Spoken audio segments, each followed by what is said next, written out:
Good evening, RPG Limit Break, and welcome to another round 4 race for the Fabul Gauntlet. Here we have Lordbobbree at 2-1, facing off with Demerine2, also 2-1. And with me in the booth is Rex Rule. How are you doing tonight, Rex? I'm doing great. Looking forward to this race. That 2-1 bracket is a really interesting point because they're on the verge of qualifying for that play-in round. That third win is really key in this event that we've got going on this whole gauntlet. So it's going to be really, really interesting to see how these two runners face up because they're both hungry to get that third win. Yeah, definitely. One person is going to go 3-1 and have a easy walk-in, or at least a play-in chance to the bracket. Could go also to 4-1 next week and have an easy, immediate shot to the bracket. The other person's going to be behind a little bit of the 8-ball, going 2-2, and then having to win in week 5 in order to get a chance to play in. Definitely will be very interesting. There's a lot of pressure in this race. I know I was feeling it in mine the other day. So yeah, after the winner gets this at 3-1, then if they can go to 4-1, then they're going to be in a great situation. So both of these runners really looking to vault themselves into a really advantageous spot in the Fabul Gauntlet, trying to make it into those brackets. Whoever comes in second place today isn't out of it yet because they still have one last week to get that critical third win. So while it's something that both of these runners absolutely want is to get the win here, neither of them are out of it after tonight. For sure. Now, are there any things you're looking forward to for them to maybe have to run into tonight? Hey, I've already gotten my blessing this week because I saw a required alternate gauntlet at the Ogopogo spot. So after that, like whatever I see tonight is going to be fine because I've already got exactly what I wanted to see out of this flag set. Yeah, that's always a good one. There's some other ones of alternate gauntlets that I haven't seen yet that would be interesting. I'm not sure I've seen most of the moon. Yeah, the alternate gauntlet being my favorite of the flags that are in this event. But there are also just the nature of the 5 random objectives that were given in the Fabul Gauntlet just makes for a really dynamic event. Every race is really its own. And the 1v1 format instead of like big group games is also an interesting dynamic. This is very different than the other events that we've had, and I think that's really what's been making this Fabul Gauntlet very exciting. Yeah, absolutely. The objectives make it pretty much so that anyone could actually win any race. You're still a little bit, the more skilled you are, the more easy or likely you are to win. But routing makes such a big difference, and you being able to find the right key item and route it correctly is actually a little bit surprisingly more important than I would have thought, at least when we were starting this. Yeah, the routing, being able to route on the fly based on what objectives, not just based on your key items and characters, which is something that we're used to, but this random objective brings a new element into this. And speaking of characters, what do you make of this Porum start? I always love Porum starts because I know a lot of people don't like them, and I don't mind doing a little bit of extra shopping or looking around for stuff. And actually, it's the other twin, Palom and Yan. Oh, that's Palom? Oh, that sprite just made me think it was Porum, but oof. It's hard to tell when I don't see the overworld sprite sometimes. Yeah, there's a kind of subtle difference in where the necklace hangs, I think, and shoulder pads between them. Yeah, it's often too subtle for me to notice. I will freely admit that.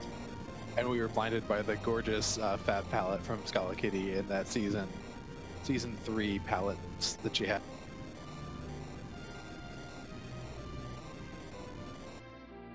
So overall, Palom start's always nice.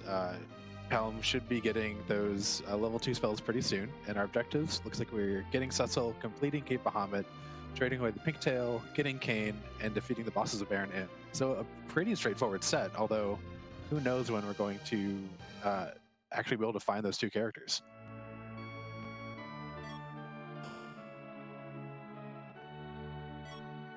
Yeah, that is going to be...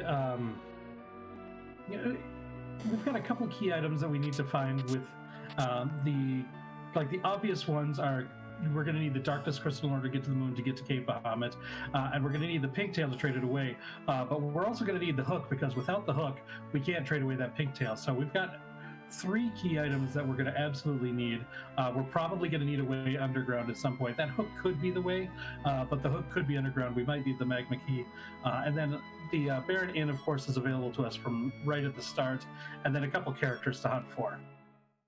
Yeah, those characters could be hiding behind the package or the sand ruby or the earth crystal or even the Baron key are some of the ones, the other non-required items that they could be hiding behind. And we've seen some good treasure. We saw an elven bow and an ogre axe in Baron. Yeah, those are a couple of really nice items to start with, as well as that Bahamut summon, which was what we got in that first key item, the default key item giveaway. And with the fact that we've got Rydia in that Baron Inn spot, that's going to make her very valuable, especially since completing the Baron Inn is one of our objectives. So I think our runners, they're probably not able to defeat that second boss of the Baron Inn at this low level, but that's going to be something they're going to want to prioritize, I'm guessing. Yeah, they know the first boss there is going to be pretty straightforward with the Kaipo guards, and just kind of hope that that second boss isn't too aggressive with the physicals for you to get through. Yeah, sorry about some of the choppy video on Lordbobbree's screen, but we're going to do the best as we can with it, and we can still see most of the important things, so we'll make do as we can there.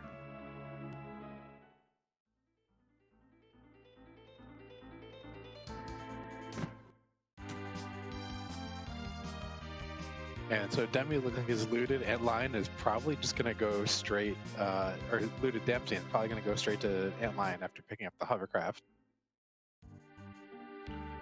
Yeah, and Lordbobbree just took a quick little detour over to Kaipo to route in that shop. That's always something that's going to be interesting to see with the different runners, how much they value checking that Kaipo check.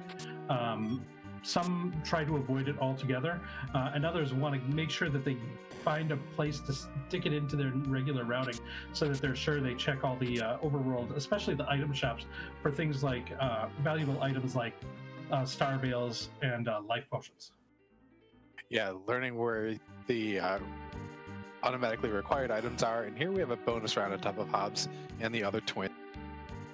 That's the forum that I thought that we were starting with, I guess. And finding D-Mist early is going to be a relief, just in case. Once you get to a certain point in the seed, you're thinking, uh-oh, I haven't seen D-Mist yet. What's this going to mean? So this is going to be a relief. Yeah, D-Mist not taking kindly to that poem and the twin magic she's enabling. That twin magic is definitely going to be something that will help out this team get through stuff early.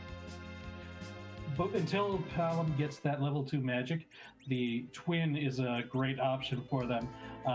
A little bit unfortunate with where the character presents themselves when added to the party for Demerine here. Get that quorum being added to the front row and taking extra damage from the D-Mist physical attack.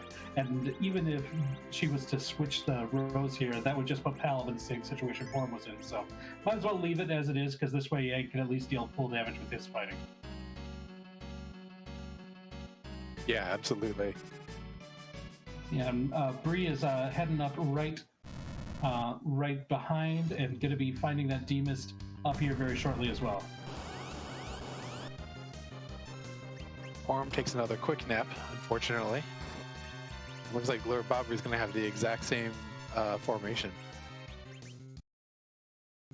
And it kind of makes sense. Getting Young in the middle is kind of important for this early party, because getting that extra accuracy on him will help him with some of the issues he has with dealing damage at low levels. Yeah, agreed. It was definitely the call I would have made too as a runner, making sure that you're a physical fighter getting that extra accuracy boost for the center slot. And since Palom isn't going to do that much damage with level 1 spells, it's absolutely the right call. And Demerine has completed that fight, and now we'll see where she decides to go next. And it looks like a trip to Village Mist to see what the Rudia's mom has, and maybe a trip to Kaipo right now as well. Yeah, especially with 2 characters in the character objective, wanting to check this bed early, I am unsurprised by. You kind of want that information of, do I need a Sand Rupee? And we don't, it's just the Bard, so that Bard's probably going to sleep there for the rest of the season. I think there's probably only 2 situations where people would take their time to go back to Kaipo for Edward, and that's if we find all these objectives just ridiculously fast and the runners have practiced an Edward strategy for Zeramus, because that's something that could happen. The other thing would be if they're not feeling good about their anchor situation coming around the end of the game, and they just want a default level Edward right before the Zeramus fight to anchor yourself. Yeah, I agree with that 100%. Both of those are the only times I would pick up that Edward too. Ninja Hat in the grass here in Mist Village is very nice. Can help you with some agility shenanigans and really get your party situated with agility and what turn order they'll have. And with Yang, he's kind of a little bit more inclined to get attack multipliers via agility than most of the characters, so it's having him in the party is fortuitous with that Ninja Hat too. We see that Magma Key, so that's going to open up the underworld, and so we're going to see how soon is it before either of our runners decide to make that dive underground. I would not be surprised if Demerine does that almost immediately. Get that free key item in the Land of Summoned Monsters and maybe go visit the Sylphs, and at least make sure that you're only doing it at most a 2-round pan Fabul. I think finding the Magma Key before doing the Fabul Gauntlet, this makes complete sense. And we see Demerine heading straight to Agart, so that that option is going to be there. And buying some Ether 2s, an item that is being bought in higher frequency with this version of Free Enterprise than it has in the past, as more and more runners are reliant on that D-Machine grind, which requires a lot of magic being cast from casters who don't have a lot of MP. Yeah, both D-Machines and just at the end of the game, it's sometimes a lot more time efficient to use one Ether 2 and then cure up everybody rather than take a cabin or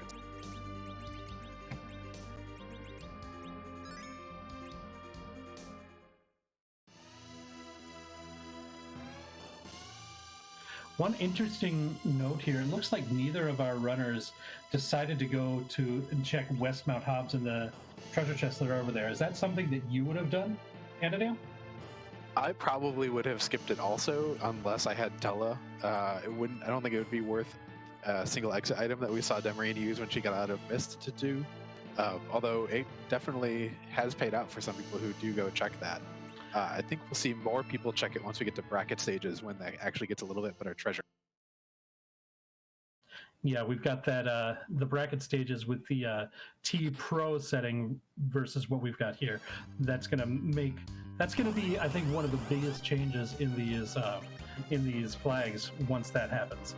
And Lordbobbree doing a little bit of divergence here, heading over to Fabul first before checking the Rydia's mom item, and so doesn't know that Magma Key is available, so goes to Fabul first and finds the Dark Gifts.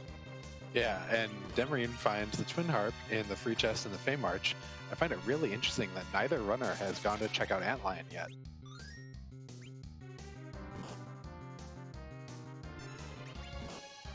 I think with Lordbobbree, it makes sense to not check Antlion next because, like, I think he wanted the heal out of the free heal that you get out of Fabul after being beaten on by that D-Mist, and so this avoids having to use an item like a tent or something before that boss.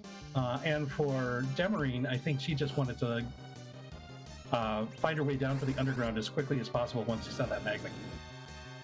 Yeah, we saw in the Fame March bosses, Golbez sitting in the Leviathan spot. Golbez would have actually been kind of possible, although you might need to wait until Palom gets piggy to make that free. But Bigan in the Sur is probably going to be a hard note for quite a while. And the Twin Harp is the item in the chest, so music is definitely a possibility. I know that a lot of the runners are trying to avoid that if possible, since it is quite a long walk and cutscene in order to get there, and this is a race, a 1v1 race, so that's a lot of time to invest, but it is definitely on the table.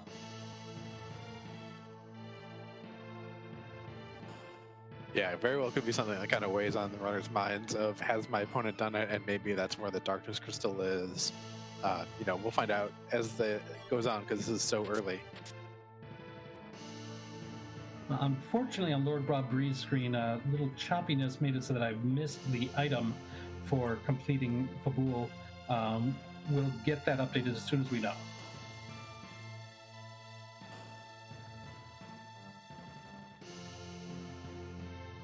And much as you predicted, Annadale, Demerine heading up to Sylph Cave, going through that check, and now is heading to my favorite town of the game, Tomra. Yes, do you want to explain why this is your favorite town? Well, I mean, it's just a lovely little villa by the magma ocean. No, it's there's a dwarf in the treasure trove in the back that has a random occupation, and we'll see if Demerine checks that. And no, she doesn't. Oh, are you gonna have to have stern in my mind? Like, that's not good. Yeah, you have to have stern words with her at the end. She goes and says hi to her Sylph friend, but not to your dwarven pal. And then I don't think we've seen sirens yet in the underground, although those vampires will be very nice to help kind of clear some of the early overworld spots a little bit more safely and quickly. Before we get to, like, Palom learning that virus or quake, that vampire item can really help with dealing the damage needed to clear these overworld bosses with ease. Yeah, both the damage and the healing, like, that's 400 to 600 usually, and then that will, like, essentially full heal Yang, so you could keep Porum and Palom just using twin magic all the way through. Looks like we're gonna get a very early Baron infight. Not surprised with that Bahamut summon just sitting there, and Iridia sitting behind the This makes a lot of sense, not only because of that Bahamut, as you've mentioned, but you want to get her earlier so that you can deal with beating some of the easier bosses with her, because keeping her alive at 30 HP, especially if you're trying to do some of the more difficult boss, is really tough.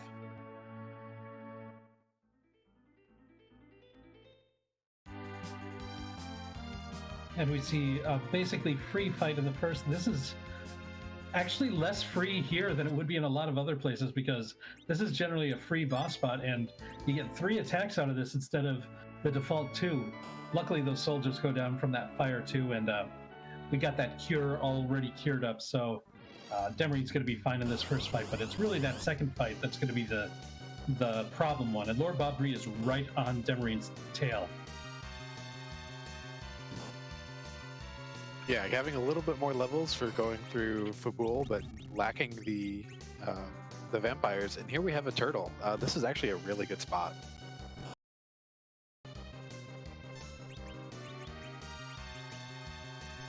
And Demerine had put the ninja hat on Palom's head and stuck Palom in the middle, so that extra agility should help slow Kinatsu down. This is a pretty slow spot in general, and these Lit 2s are probably going to come out to automatically stop the wave from coming. And if Demerine wants to, she can also make use of some of those vampires to lower Kinatsu's HP a bit as well, because the wave is based on Kinatsu's current HP. So if you're scared of that, then that would be a way to kind of reduce that. Yeah, the one risk of this fight is just an early punch from Kinatsu taking somebody out, since the physicals here are pretty hard, but there's just not enough HP to make that 4% of current HP total from the wave to skip. Right, that's kind of why Kinatsu at the high HP spots is much scarier than most of the overworld spots like this. Even though this is relatively high for the overworld, it's still not enough to be really scary for the runners at this point. So I imagine both of these runners should be able to take care of Kinatsu at this spot. Yeah, and here comes a vampire. Wouldn't be surprised to see Porn may be healed, but it's not going to be necessary. And oh yeah, 700 from the Vampire. This is a really low magic defense spot, I think, also. And I doubt at this point it's worth it to raise Porum because this spot does not give any experience, so there's no real priority in keeping anybody alive as long as you can get through the fight. Yeah, and we get a power shirt for Yang. That will be very nice to help him get some more multipliers out and actually pump out some damage. He always needs some help, and that's a lot of help. Yeah, if Demerine can find a couple of elemental claws too, then Yang can be a very surgical weapon, doing a lot of damage to some bosses very early. And we've got an objective completed for Demerine as that Baron Inn has been completed, and I believe Lordbobbree will be right behind. Yeah, the extra levels and the Yang doing extra damage, I think, should make that pretty straightforward for Lordbobbree as well. So now the next thing is to get enough levels on Rydia so that she has enough MP to summon Bahamut, and then most of the first half of the seed is going to be basically free.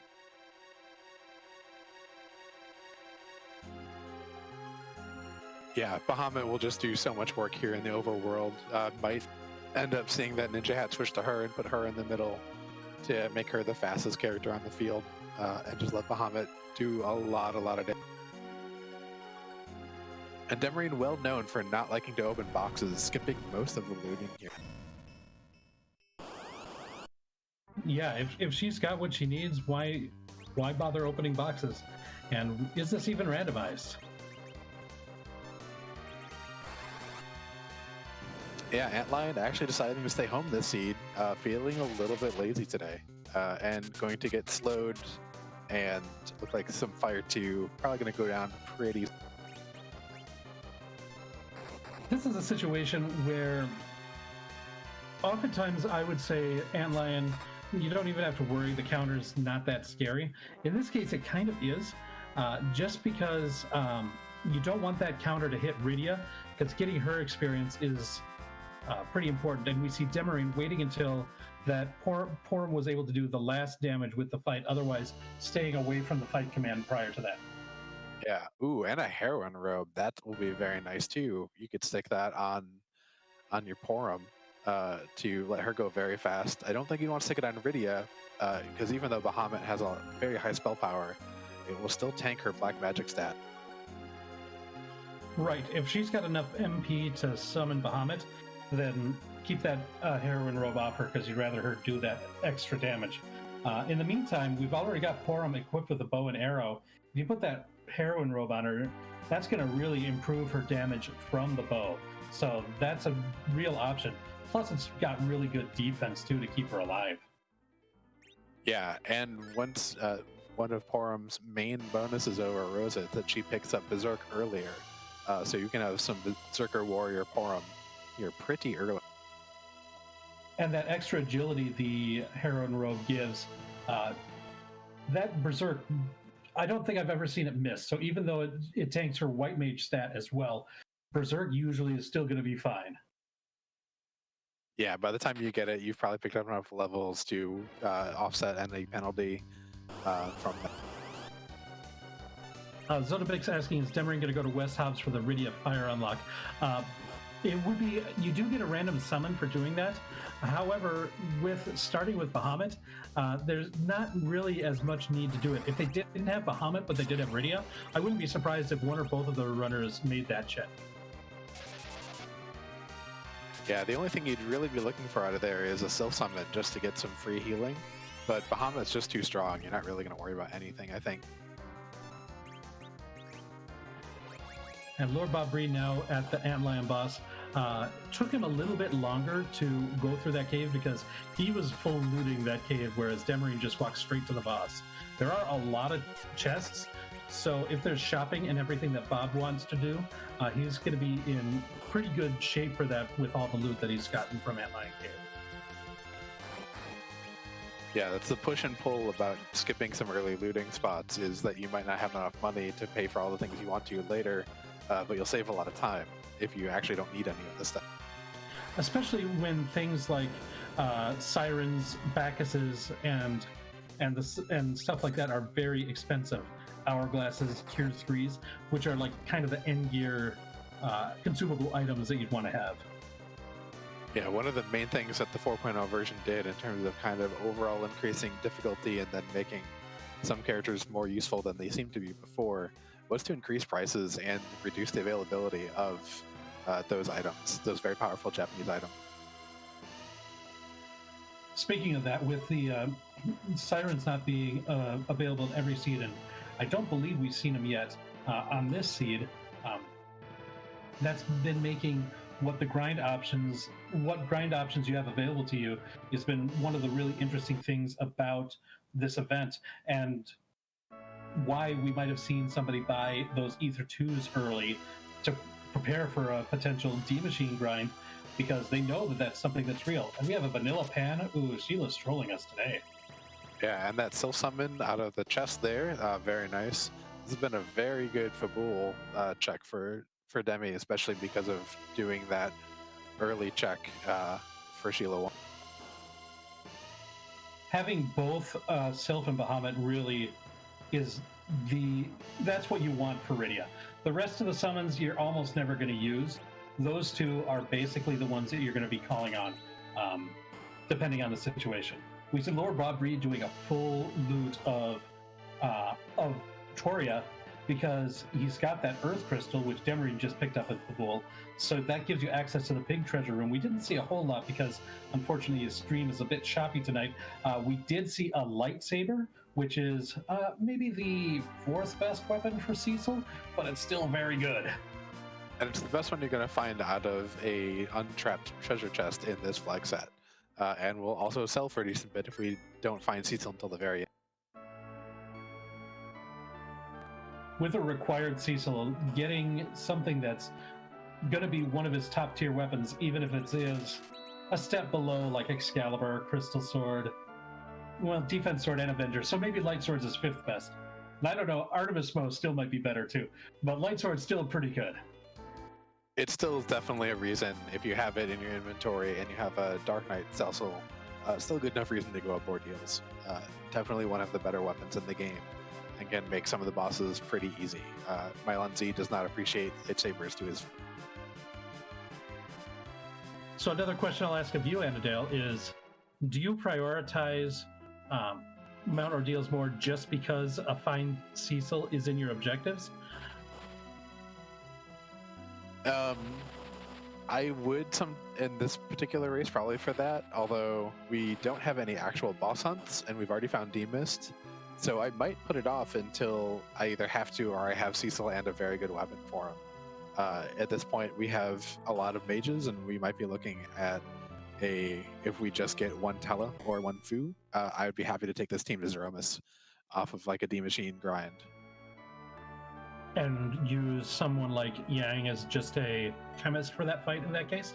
Yeah, Yang as chemist, or even just a few early punches, because if you D-Machine him up and he gets all those levels, his attack power comes from actually gaining levels rather than having equipment. He suddenly becomes pretty strong in that fight. Demerine talking to all the sylphs, but not the dwarf. Yes, that is her brand. At least talking to the sylphs. I'm not sure about the skipping the dwarf check. But she does get a tower key from the sylphs. So she'll be able to do the tower in one go. That's always nice to not have to double dip the tower. We see more divergence. Lordbobbree is now climbing up the Tower of Zot, doing everything with that Earth Crystal in one go. And we're going to see a Lunar Sparkle for the first boss of the Mega Sisters fight. And there is the Wyvern. Oh my. And a reset. I'm not sure if there was an actual Mega Nuke in between there or not, but try that again. And there's a package. I bet Demi checks that immediately too, just for extra character check. With 2 character hunts in the objectives, anything that could possibly give you a character gets more prioritized. This is probably why Lordbobbree made that decision to climb the Tower of Zot this early. So Lordbobbree is hoping that one or both of the characters is up there, and we're going to see from Demerine, as she's flying towards Mist, we're going to see she's also going to be hoping to find Cecil or Kane. Yeah, or a Foo also. Definitely would be interested. Don't know if we'll keep that Rosa. Guess not.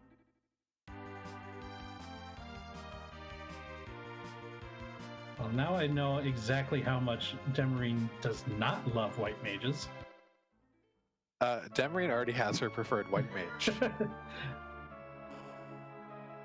And either Porum dodged that Mega Nuke, as she did a bunch early in the Fabul Gauntlet as in defending Fabul, or she had got the Star Veil up.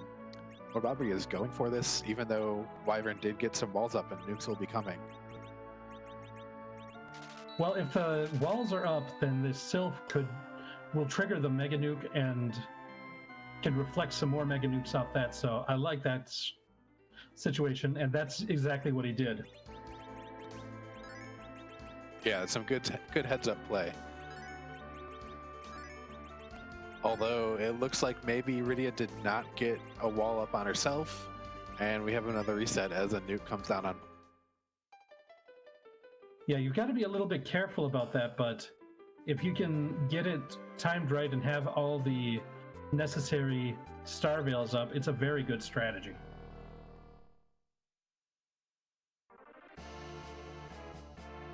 Demerine is going to be right behind Lordbobbree, going up to Zot right now.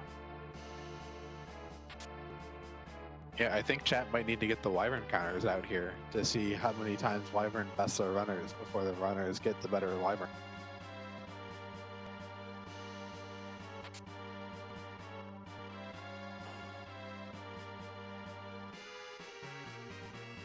And we see Demerine opening up some chests here in the Tower of Zot, and I believe she's probably looking for that trapped chest, because the trapped chest gives a higher tier of loot. And so she may be just trying to focus her looting in places where those trapped chests are, and that she can easily defeat the enemies from them, so that she has something better. And the fact that the other chests in there just aren't on the way, not going to bother with walking, because she does not like opening chests. Yeah, it's worth it if you can happen across it in the way, but it's probably not worth it to go through that trident and open all those other chests. There's a lot of screen transitions and stuff in there that really just saps your desire to do that for maybe just some loot that you could get out of a normal chest. Yeah, it could be great, but it could be, just like a Gugnir Spear or something like that. Yeah, Demi's able to run buffer at least one Star Veil off and gets a life potion. Tosses on Iridia. We'll probably see the same strats. Lordbobbree is going in for attempt number 4 now.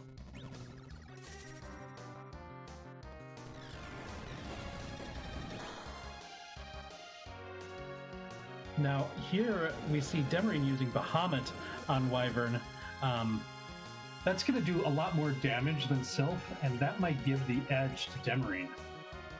It might. Not quite enough damage yet, but we'll see if we can get some life potions up and get this Wyvern down.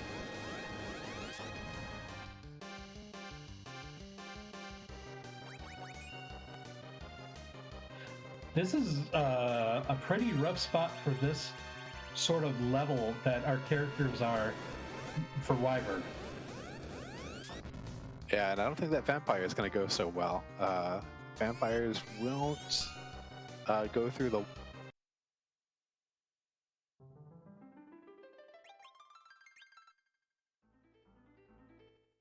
And there's another Wyvern victim there. And Demerine says, nope, not going to try it again. That was too tough. And I can't blame her. This is something that I need to get better at. It has, even if I think there's any chance of me beating a boss, I'll just keep going at it over and over again. But Demerine decides discretion is the better part of valor. I'm going to try somewhere else first. But it looks like Lordbobbree has done it and has gotten past the Wyvern here. So GG's to Lordbobbree of making that happen. Yeah, absolutely. Get the Children's Army going. Probably got a couple of Star Veils up before doing one of the Sylph casts, I imagine. And it's through, and we'll get to see who is up here. And there's a CPU. Bahamut is going to do a lot of fun things to CPU. Bahamut is one way to kind of just brute force your way through CPU. But Sylph is sneaky good on CPU as well because you can target the big orb with Sylph and it'll avoid the wall that it has. So that's a way to avoid that dreaded Globe 199 attack that Bahamut will almost certainly proc if you decide to go with that route. Yeah, it looks like there's about 7,000 HP there in the main CPU, so we'll probably see the defender go down, a few Sylph casts, and then Bahamut to finish up the job. Yeah, that makes sense. Yeah. Looks like we've got a Mylon and possibly friends who Demi will be seeing pretty soon. And there's a Sid who has betrayed whoever is up here in the chair with the ball on top of their head.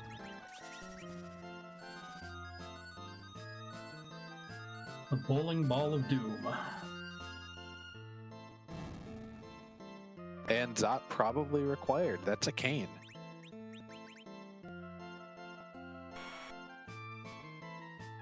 That's going to be nice. Unfortunately, not the one that can wield that lightsaber that Lordbobbree found earlier, but hopefully he's got a good weapon for Kane. Yeah, I think we've at least seen a Dwarf Axe or two, so we can back row glitch Kane, equipping him with the single item that Kane can naturally equip in order to let him do back row damage, or do front row damage anywhere. It looks like he ditched Yang, which I'm always a fan of, but we'll see if that was the mistake, the choice that he did make. Sometimes it's been tough. Lordbobbree's stream is not the most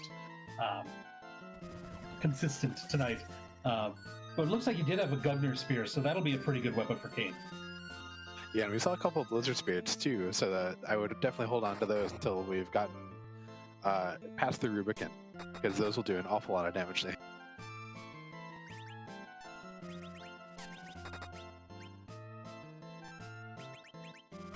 So what do you think about those character ads? Would you have kept Yang over Sid or Kane?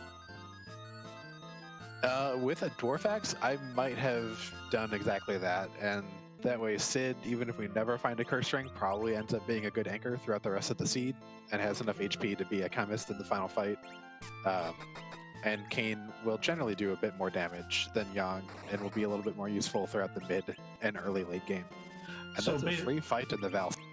Yeah, that's nice, especially after that grind that was the Wyvern spot. But basically, it sounds like you're saying that you think that Sid can basically be two jobs in one, where in both that anchor position and that chemist, where Yang's really only going to fulfill one of them. And I think that's might be what Lordbobbree was thinking on that. Yeah, I admit that I have a strong preference for doing RA1 Zerker strats, or just RA1 strats in general at Zeromus. Yang does hit level 28 agility naturally at pretty reasonable levels, so that could also be a thing that runners might want to do. So far, I think in the seeds that I've seen and the races I've seen in this event, it seems like more runners are favoring the really low agility than rather trying to hit that 28 breakpoint. Yeah, I found that I just like knowing, having total control over what order my characters are doing things, which the really low agility gets you, and 28 doesn't quite.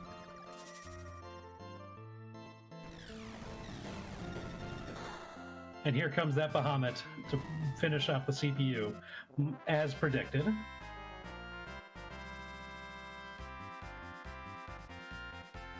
And now we're going to see Mylon for that second fight, but we don't know whether it's going to be Mylon or Mylon in the gas. Did we see that key item from Lordbobbree? I did not. I think we slideshowed right past it. Death is our tracker saying that it was Darkness Crystal. Ooh, that's a pretty big thing. You get both Kane and the Darkness Crystal, and we know that Darkness Crystal is required. So even if there is a dupe Kane somewhere, Zot is absolutely required. Yeah, and we found a ninja, and we have Mylon and friends. So we're going to get a little bit of was it flame and was it virus, and probably an oh my body.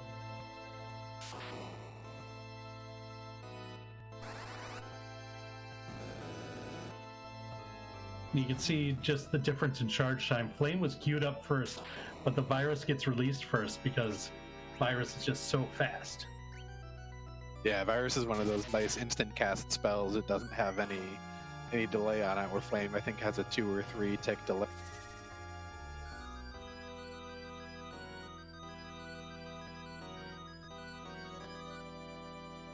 looks like Lordbobbree finally ready to go to the underworld. Yeah, it'll be interesting to see how both of these runners route the checks. Demerine has seen Wyvern and might know botted Wyvern for a little while. Although with his Edge, it might be a little bit more reasonable to go up there because Edge will be pretty darn fast and might help slow down Wyvern a good bit. Where Lordbobbree doesn't have any good reason to go visit Sheila or go visit Yang and then to Sheila, would probably generally like to wait to actually see the pan. With those 2 character checks still looming, and Demerine's been able to check and see the Sand Ruby character, see the package character, now see the Dwarf Cast character, and still not seeing any character checks or see either of the required characters.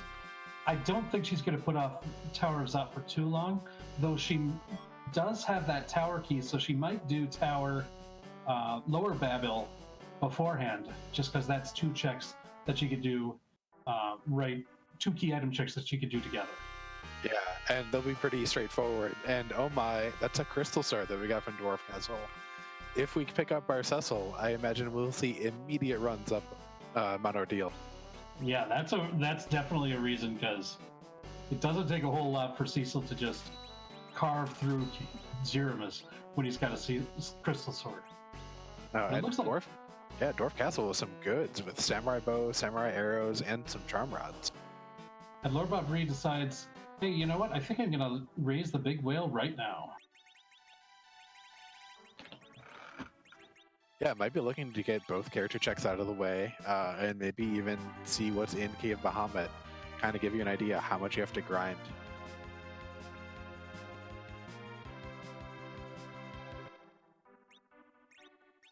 It does look like Tower is going to be the check for Demerine, and that's Lower Tower of Babel, that is. There's 2 towers that are available right now. Oftentimes we kind of, as a community, just kind of shorthand this tower to meaning tower, and the other one is Zot. So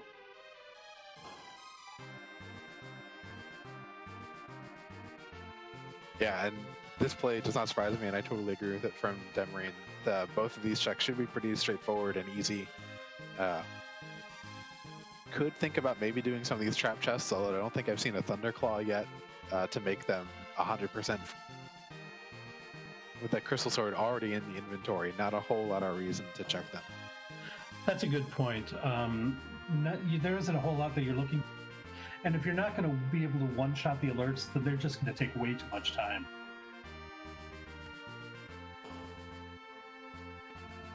Now, the boss behind the tower key is a really low-level, low HP boss. The one at the top doesn't have terribly good stats other than HP. So even though we don't have a super high-level party, the fact that it's this Dark Knight Cecil shouldn't be too scary because its attack stat is not very great up here at the top. Yeah, and Yang's probably got enough levels that he can probably just tank all the hits anyway. Because he does have a pretty fast HP curve. Yeah, we see Demi immediately just tossing cure potions onto Yang. Yeah, we see 300 for the Dark Wave. So Yang's easily going to survive this. Might be able to get Edge to survive if you want. But Demerine doesn't even care, yeah. Yeah, Demerine could have decided to toss a life potion here right before you get the Justice speech, and then you could have gotten 2 people the 26k experience. And we've got a Moon Sage with Tella sitting in the Lunar Dais tonight. That means we are starting to run low on character spots. We've got 1 behind the hook, and the hook is going to be required in this seed. So that's a possibility of where you could find Cecil. We haven't seen the Giant of Babel, which is open right now. There's a character there, and there's a character in Baron. And I believe those are all the ones that we haven't seen. Am I missing any there? No, I think that is the correct analysis. And Demerine picks up the Luca key from the top of the tower. That is 1 more key item check for her to be able to do, and gets her to, I believe, 7 key items. I wouldn't be too surprised if Demerine goes down and checks that key item since she's already in the underworld, but we'll see if she decides to make that play after completing tower here. Yeah, you could absolutely think that you might want to totally clear the underworld, or maybe leave that Asura spot alone. And if you're not going to clear both spots, maybe you just leave both the Fame Arch bosses that are left.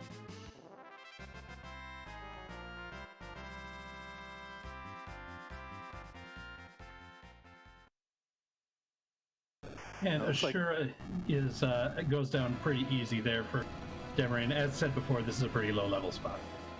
Yeah, getting the stats of those 3 Dark Imps makes this a pretty free fight for almost anything. A little sad to see, because Asura isn't that bad, although she can be a little time consuming.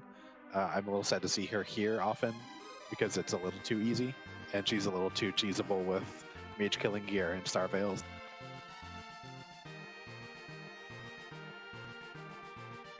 Although avoiding your punches at a heavy physical place like the Leviathan spot or Bahamut is actually really nice too, though. So interesting play here by Lordbobbree. After finding Tella on the moon, is heading over to Mount Ordeals. This is going to have Tella learn all his spells, and that's going to open up an option for a D-Machine grind. Yeah, we might see a very early D-Machine, and then if he does do that, I would kind of expect or want him to go clear the rest of the moon. If you're going to invest all that time, you kind of want to go to do the hard stuff next. I would want to see him complete the giant at that point to see if that's where Cecil is. That's a very good point.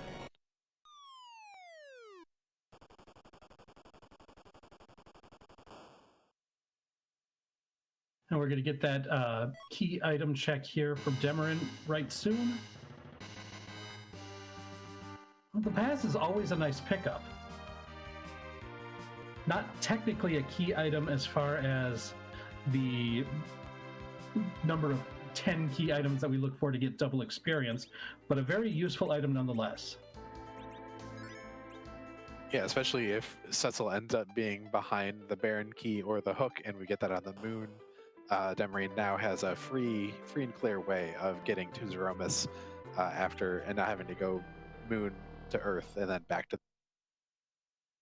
We didn't see Demerine make that sealed gate check, but she adjusted her battle speed, and with this new edge and some more levels under her belt, wants to take another shot at the Wyvern. So back in the Tower of Zot is Demerine, and Lordbobbree finds the Mega Sisters in the first spot in Mount Ordeals, and is taking care of them pretty easily.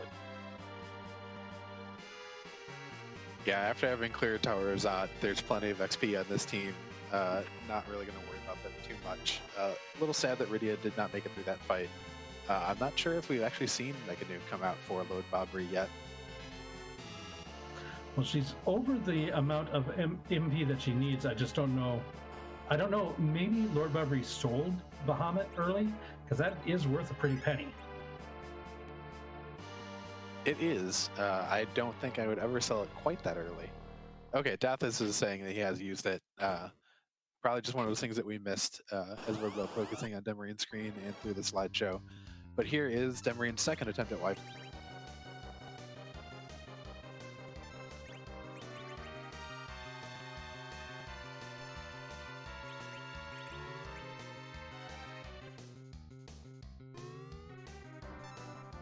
And once again, is this even randomized as Mylon Z is going to knock Lordbobbree down to the deep ravine, or is at least going to try to.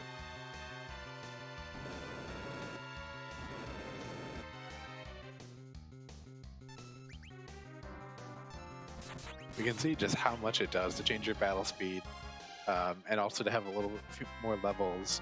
Demarine's able to get 2 Star Veils off and a Quake before Wyvern Mega Nukes, and Edge just cleans. Showing us how it's done.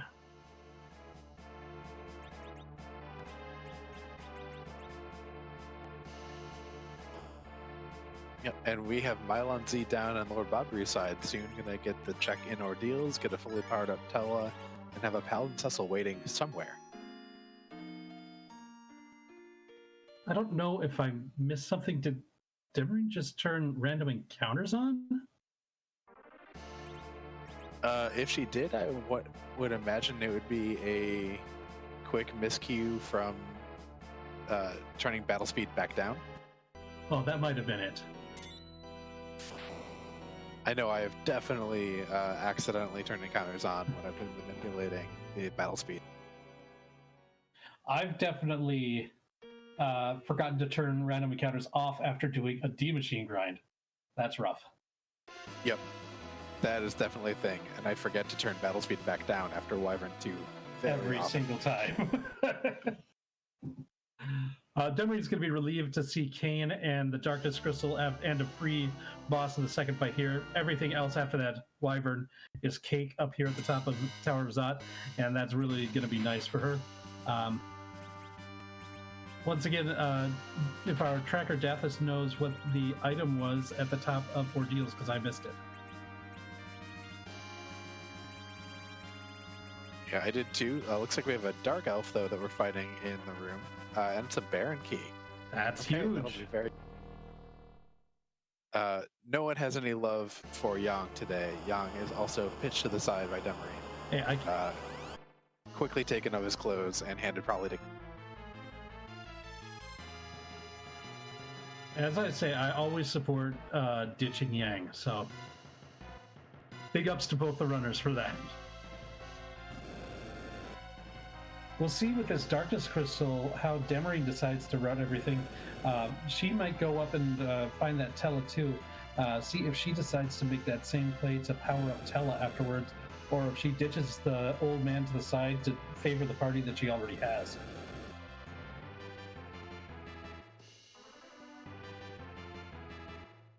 Yeah, Demerine might feel it's a little bit too late in the seed. At probably it'd be 50 some odd minutes by the time she gets that Tella, and then having to go do climb ordeals and then come back down to do a D machine. So Tella's utility might be down a little bit.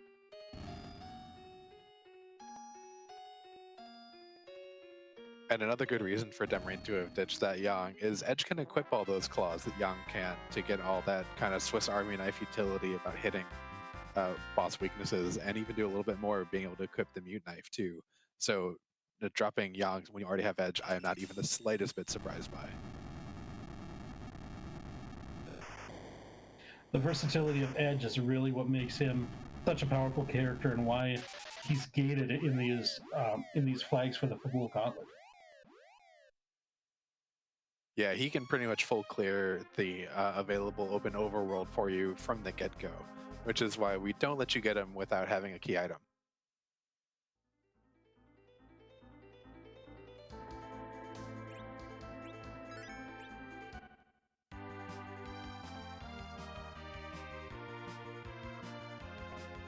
So we are in the hunt for Cecil. We still need a pink tail, and we need a hook.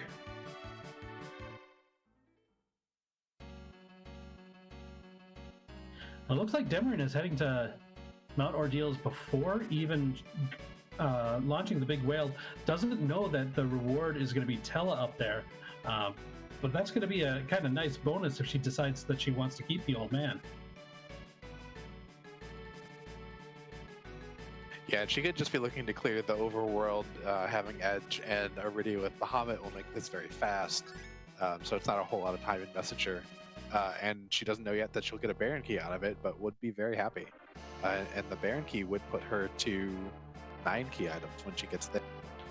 Yeah, Demerine has been doing a very good job of meticulously going through everything in this seed and collecting key items. It's been very nice.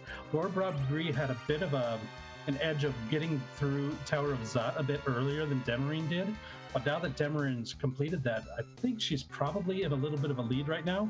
Though Lordbobbree is now into the Giant of Babel with a full-powered Tella, going to be able to do a D-Machine grind, and that might help him throughout the rest of this seed and making it a lot easier for him to deal with some of the bosses.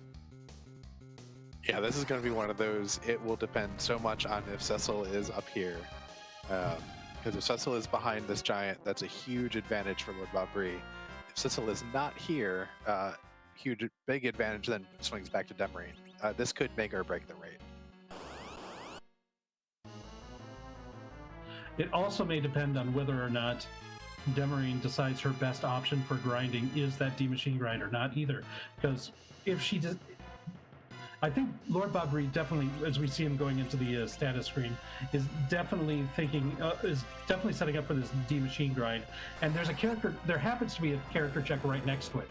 So you've got the two birds with one stone, with the character check and the grind all in one place. But if Demerine doesn't think that that's going to be her best way to grind, then she might put off that character check until the last one. She's already found that Baron Key, which is one of the character checks that's still out there, so she might decide to prioritize that to try to find Cecil. Yeah, well, she hasn't found it quite yet, but give her about 45 seconds and she'll have picked it. I'm confident in Demerine's ability to handle these bosses. Oh, yeah, for sure. It's just she doesn't know it's there quite yet. That's all. Yeah, we see Mylanzi go down into the deep ravine. Unsurprising.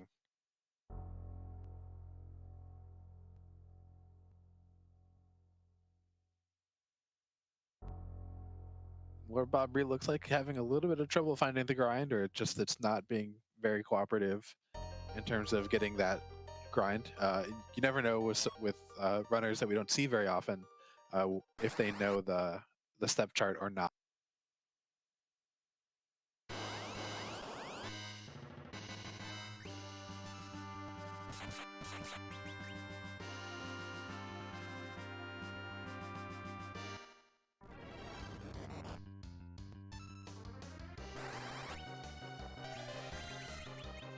All right, now that Dark Elf is not going to be very difficult for Demerine to handle. Goes down pretty easily.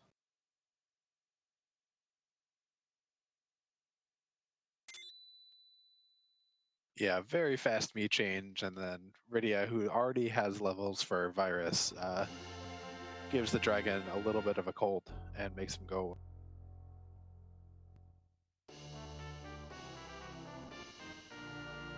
One thing that I hope doesn't end up hurting Lordbobbree here is that he doesn't have his Tella in the middle position. Now, I'm not sure if there might be some good Black Mage equipment that I haven't seen in this seed so far that he's got equipped on Tella, but his accuracy with the weak isn't perfect here. And if you've got a badly timed week with a lower level party against those D-Machines, that can be tough. I hope that doesn't end up biting Lordbobbree here, but the accuracy in the middle position is kind of something that really helps Tella for this D-Machine grind. Yeah, I know we saw a Charm Rod in Dwarf, but I don't believe Lordbobbree went into the Dwarf weapon shop to go buy any. Demerine is immediately checking on that Baron Key. All right, so we've got some more divergence there too. I don't believe Lordbobbree has gone to the underground. I think he unlocked it, but then instead of going underground, went to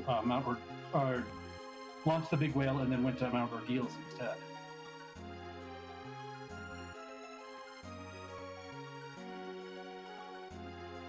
Yeah, and the Ace Alucard in chat asking if there's more than one Tella. We don't know if there's more than one Tella, but we do know there is one duplicate throughout the entire seed. One of the characters will be duplicated. We have yet to find them.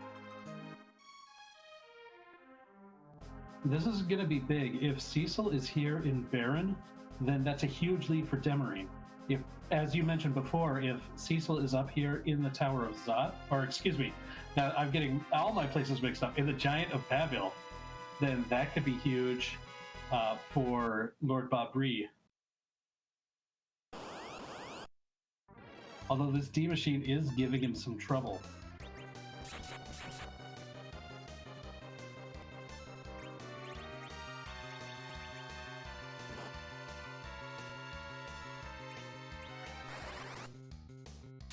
We see Octomam. I believe we saw that at the very beginning of the seed as the character in the Beigen spot.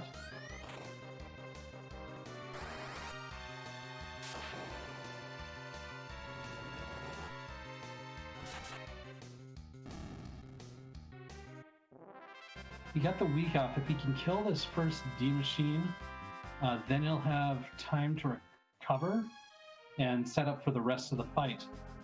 Oh, but he decides to reset it. those flames are just going on around too fast, and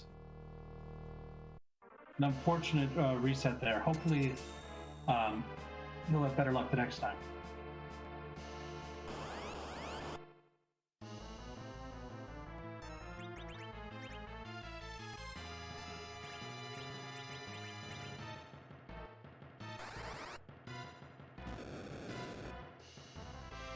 It looks like we see Calbrina as the second fight in Baron Castle.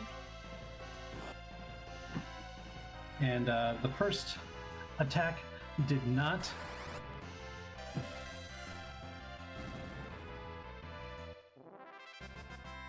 The first attack did not take care of him.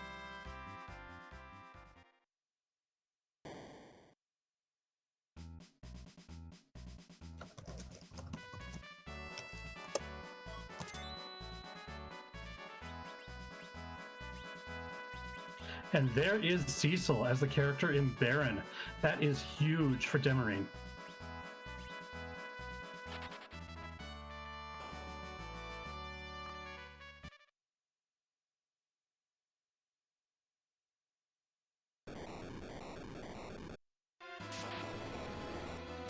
And so that is going to put Demerine in a very, very good position. She still needs a couple of key items to get through this. As I mentioned before, we need that pink tail. We need the hook in order to turn that in. So she's in a great spot, but still is anybody's game at this point. Yeah, Demerine will still have to get some levels and be able to get up to Zeromus, but I don't worry about it too much with her, with having that Crystal Sword Cecil. That is, of course, a very nice thing to have. And I believe with that Legend Sword, that puts her to the 10 key items. So now, whatever method she decides to use to grind, it's going to be a double experience. So that's going to be a big thing for her, too, as she's going to go ahead and looks like she's at Masidius, so probably going to be heading up to the moon next. She's going to see that Tella. We'll see if she decides to pull the trigger on that, or if she wants to do something different. Maybe a reaction grind? I don't know. Yeah, and she does have 10 key items now. Yeah, the 10 key items is huge.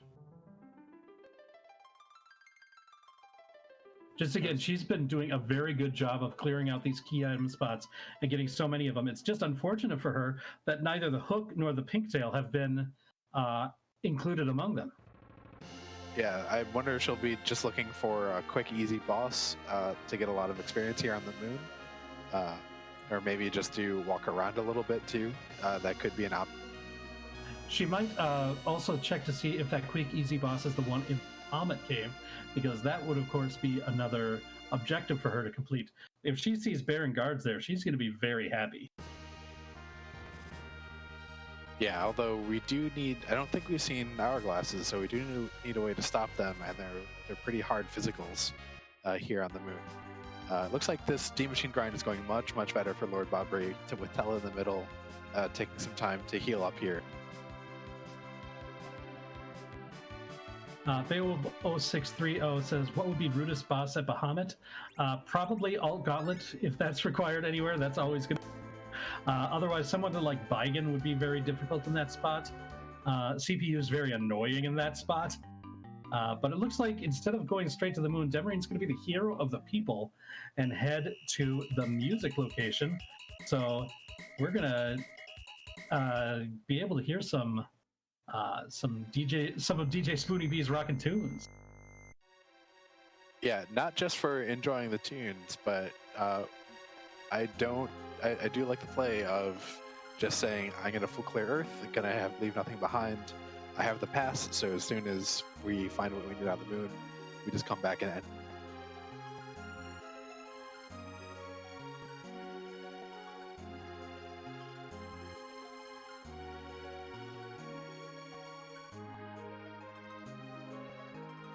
Yeah, I think you're right also about Lordbobbree. This grind is putting Tella in the middle has been just good for, I think, a number of reasons. I think for agility purposes, it's also been better, but definitely for the accuracy of that weak spell on Tella, it's just so much safer of a fight.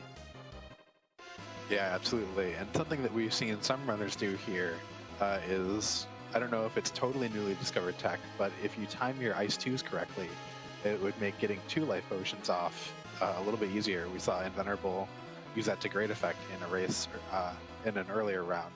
And I know we've seen some people do it also on the Double Dragon, Gold Dragon fight. Yeah, I've found that you can also make that work if you turn the battle speed way down for the fight too. It does make it a slower fight overall, but I've found that I can sometimes even get a triple life potion on that too, but I can't get it every time.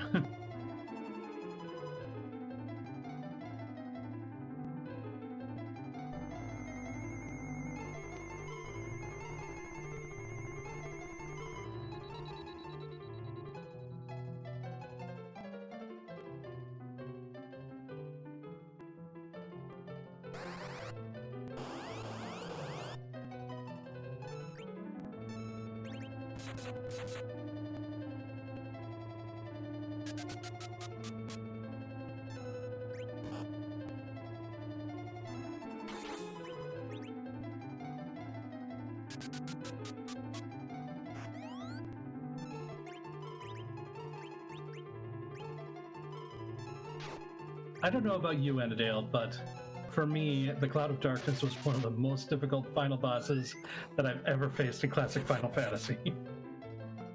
I've actually never played Final Fantasy III, and so I've never fought that boss. Oh, it is rough. Did get a question, is Cecil back row glitched? Yes, he is. Demerine had a dwarf axe to back row glitch Cecil. Also, if it's not here, it has to be on the moon. Not necessarily. We haven't seen the sealed cave, and we haven't seen the bosses at the Feymarch checked, and we haven't seen the Odin spot. So there still are 4 spots on the blue planet that are available to Demerine right now. Yeah, and Demerine has now picked up both halves of an Excalibur, could go down and forge it and give Edge something nice to throw. It also gives access to a very nice shot.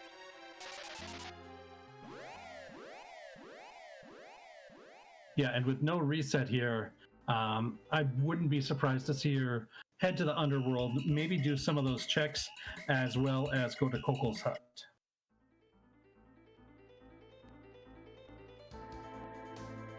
Yeah, we've seen nice things like power shirts and crystal rings there.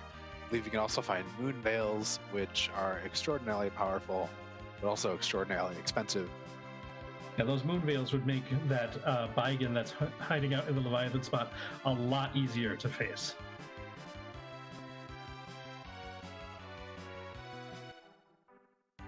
Looks like we're gonna maybe get another chance at that Job Dwarf check.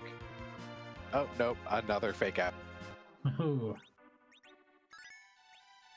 She might be trolling me, I don't know. I know, well, after having a scene with the Valkyries where she was trolled specifically, maybe she has decided to troll commentators here specifically. That is true, with Lobstermus, no less. And it does look like she's making that sealed cave check, so we will see if this is a key item that is going to be needed. If it ends up being the spoon, do you take it? I'm guessing no. I don't think so. I would probably just prefer to forge an Excalibur and then keep that to throw if I needed to. I just don't think the spoon is worth the time of the boss and the walking out. It's not like you need it for 10 key items, which would have tempted me. Yeah, I tend to agree with you there. Even though it's the best dartable item in the game for Edge, we've got an Excalibur if we want to forge that can dart for a lot, and he can swing his swords pretty well too. Yeah, looks like we are done with our D Machine grind. Lordbobbree taking a little bit more time than you might really want to, with having to do at least that one reset, but is done and should get a ton of levels out of it. Yeah, and it looks like he decides to off Tella before finishing off the Searcher, just to ensure that he doesn't get the experience and mess up agility things. However... That's a required Luca key. That was the hook there, huh? Yeah, that is, we are 100% going to keep that. Lordbobbree seeing some good levels. I didn't see how many it is, but 28 on Forum, it looked like. Or maybe that was 28 on Rydia. I think it was 28 on Forum. Yeah, there's Cure 4. That's some good stuff. Maybe not quite enough to get all the way to your final destination, but if you're thinking about finishing off the other bosses here in order to get the rest of your levels, definitely is well set up for the rest of the seed.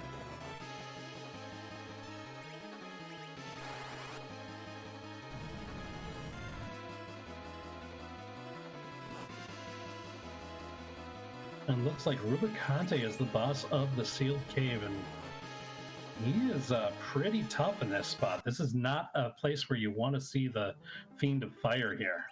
No, this is a pretty high magic spot, so you do not want to face those counters, and he's going to be also very, very fast.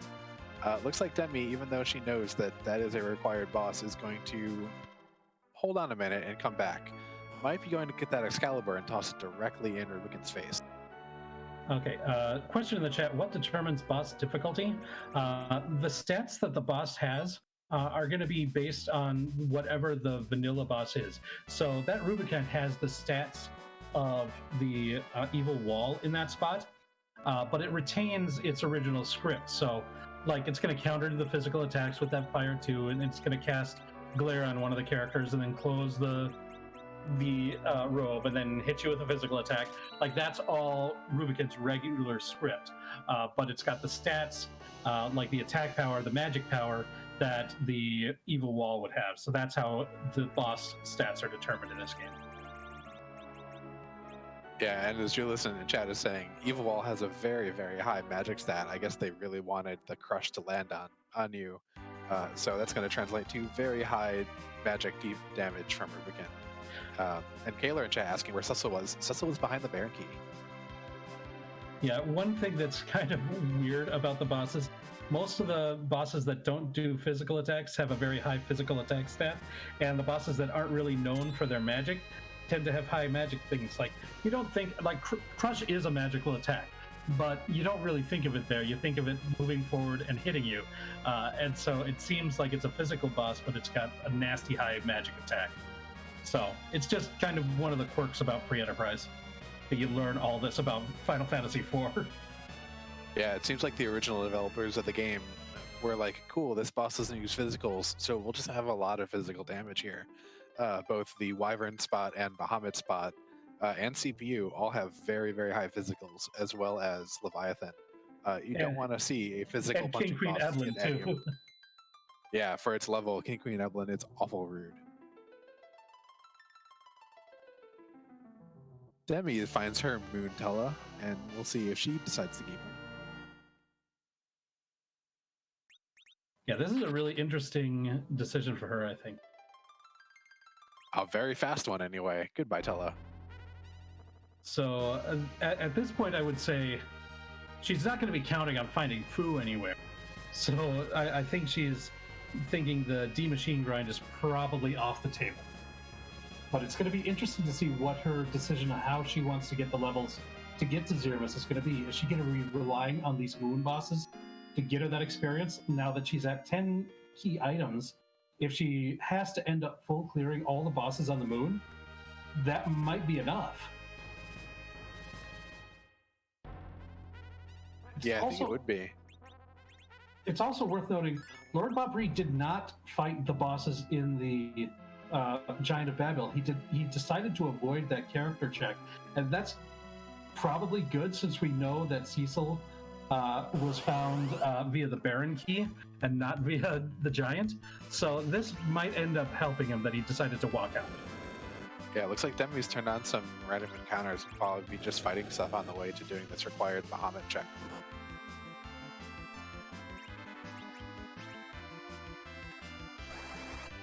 But moon encounters are no joke, ever. Yeah, Warlocks get really good experience, and that might be what she's kind of looking for. That Red Giant, though, is going to be the scary one here. Yeah, they punch pretty hard and have a lot of HP. Yeah, they did that AoE fire attack emission too. If you've got really good equipment, like if you've got Dragoon gear and stuff to help mitigate that, it can be nice, but otherwise, especially at these lower levels, it's a really scary monster. Yeah, and Ralphian in chat, that is correct. Warlocks are indeed vulnerable to Fatal Coffin, and all of these monsters here that we're fighting right now are also vulnerable to hourglasses. But hourglasses are no longer like really easy and cheap to find. They're one of the items that have been find a lot rarer to find in shops and a lot more expensive. So having just a huge stack of hourglasses isn't the norm anymore. And that red giant just took them out. I think if they were just warlocks, she's got the tools to deal with them, but the red giant in there just makes it so much more dangerous. Yeah, if it was just warlocks, you probably might have seen Porum cast Mute. Sure. That really kind of takes them entirely out of the. Yeah, those warlocks are immune to or are vulnerable to a lot of status effects, which makes them, especially for the amount of experience you get with them, a real ideal encounter to try to find.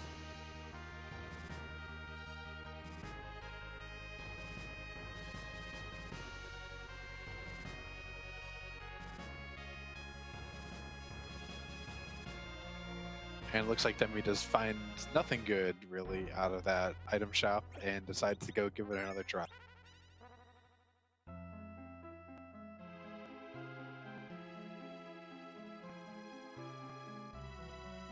It'll be interesting once we get to brackets too, whether people start prioritizing buying some mute bells when they see them in shops, if they're doing much shopping at all, because those would definitely help you get warlocks. Just kind of turn on random encounters, get some warlock fights, and take them down pretty easily. Now this debone, it might not be the best efficiency for experience, but that crystal sword does huge damage against debone. So that's going to be a really relatively easy fight, and really relatively quick fight. So that's a nice one for Demerine to find there. Yeah, she's probably just looking to get Cecil powered up a little bit more. 7 levels on Cecil is definitely helpful.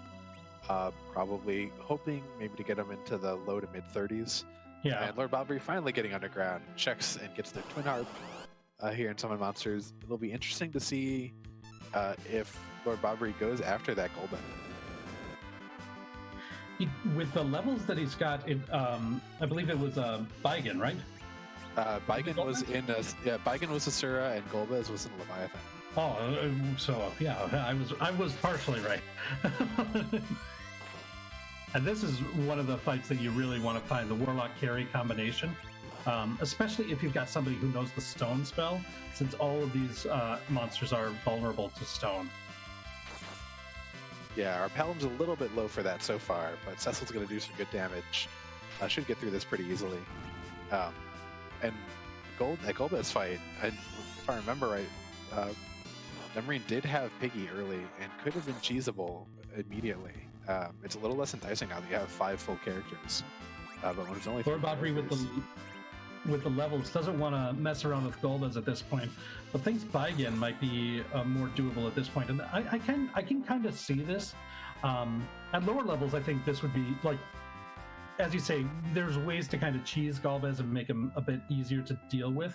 But here, Baigen's not really a cheesable sort of boss, but with high enough levels, it's pretty easy to handle him. So I can definitely understand Lordbobbree's logic in this. Yeah, and with Quake on the kid, that's going to make this a little bit easier to handle. You can just kind of queue up Quake to always take out the arms. Quake and Bahamut on Rydia too, both of them are very good ways of just crowd controlling Baigen and his arm. Yeah, Tello looks like he's going to give himself a nap with the virus.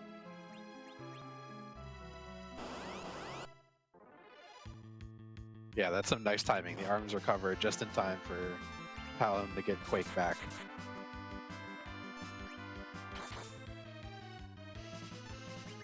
And you see the physical damage is pretty high here, but not like they're not one-shotting the characters, so that's pretty good. Porum can handle the healing on that, and Baigen goes down pretty easily there, so nicely done. Yeah, only get some Artemis arrows, which are nice to have, but not really what you're looking for out of that. I think the best that Lordbobbree could find from one of these fights would definitely be that pink tail, since we know where the hook is. But if it's the rat tail, that would be something that would be interesting too, because that rat tail could lead to the pink tail.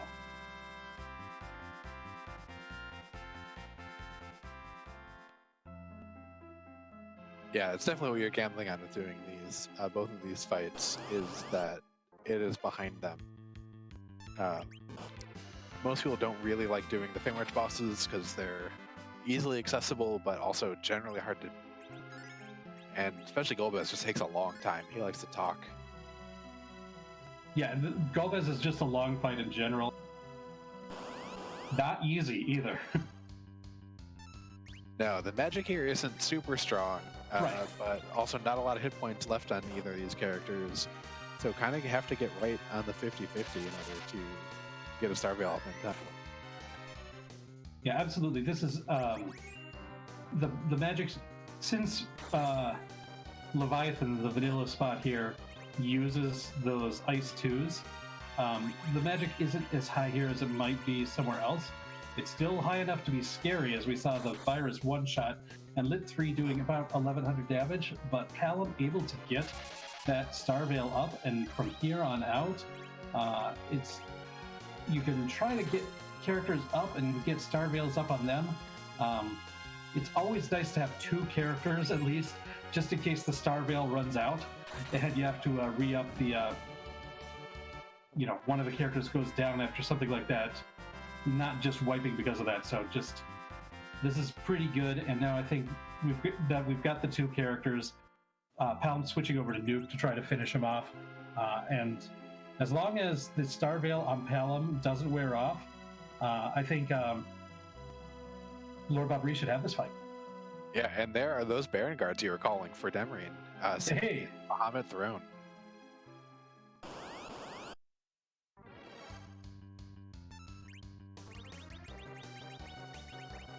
Yeah, those Baron guards affected by almost every status, and we see that Mute Bell coming out early. Probably one of the scariest things. I mean, here the physical attacks are going to be very scary, but the counters that the guards have to both physical and magical damage is really tough for a party to deal with if they aren't able to control it either with like an Hourglass or a Mute Bell. But man, those physicals are no joke either. Yeah, they hurt a lot. It would be definitely looking for Porum or Palom to get some status effects off, maybe get a size out or Toad, but it looks like it's not going to happen.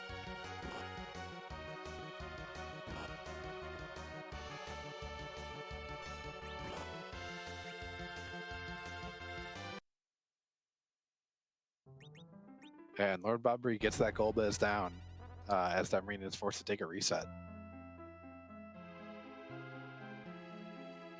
Yeah, that Baron Guards fight might be considered free if we had access to a bunch of Hourglasses, but failing that, you're going to be trying to rely on getting a status effect spell to stick.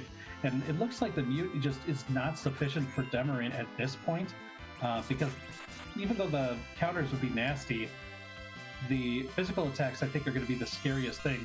So I think there's a couple of options. If she has illusions or wants to use Blink from Porum, and if she has illusion on Edge, that could be a way to hedge against the physical attacks. And then once once the party is safe, then can deal with the counters by using that Mute Bell. Otherwise, it might just be luck and trying to get a Size or Toad to stick.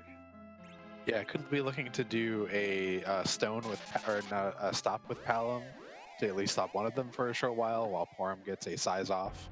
But unfortunately, too, for Demerine, that wipe had taken all the grinding she did and reversed it all. Yeah, that's got to be that can't feel good after you've gone through that. No, it looks like she is going back to the blue planet, or nope. Just gonna go switch over to the other side, hopefully get some better encounters or some bosses that aren't quite as rude as those Baron guards. And I know I hate seeing those Baron guards when we have unsafe bosses on, or the no free bosses on. If you can't affect them with status effects and they're in a rude spot like that, they are trouble. Yeah, luckily we don't have no. Those mute bells work just fine, but they're still very fast and very strong. So that's still a lot to contend with. And so Demerine's going to hope to find the pink tail in the lunar subterranean.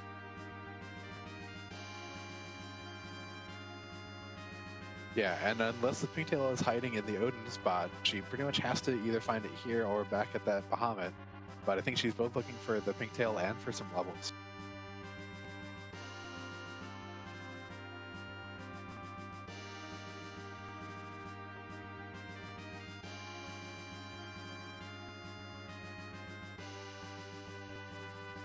And now Lordbobbree going through the Baron route that we saw Demerine handle earlier. Lordbobbree's at a much higher level than she was when she did it, so he's going to be clearing these bosses even more efficiently than Demerine did.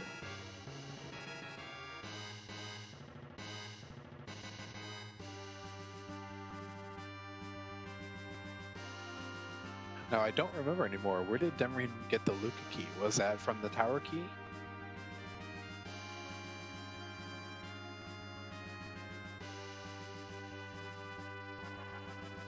Because that is one piece of the puzzle that she is noticeably ahead on Lordbobbree on, with already knowing where the hook is. Right.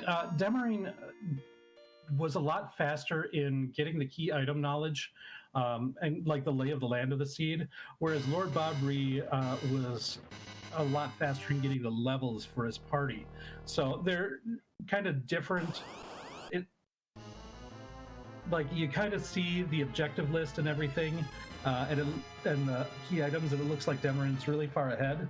But those levels, as we see, there's been a couple of bosses that Demerine just couldn't handle because her levels are too low. That I think Lordbobbree is going to have a much easier time dealing with just because of the D machine grind that he went through. So it's kind of hard. I'd say it's still anyone's game at this point, even though Demerine has the knowledge edge. Yeah, oh, absolutely. It just Lordbobbree is going to go through boss checks faster, but Chad has reminded us that the Luca key was handed by the Sylphs, and Sheila had the pan from visiting Young. So that's an awful lot of checks that Lordbobbree might full clear the moon before doing all that route. That's the thing. Like if Lordbobbree is one of the kind of runners, and I know that they're out there who don't want to double dip that Sylph, might be waiting until the very end before he makes that check, and that could spell doom with how the key items have lined up this particular seed.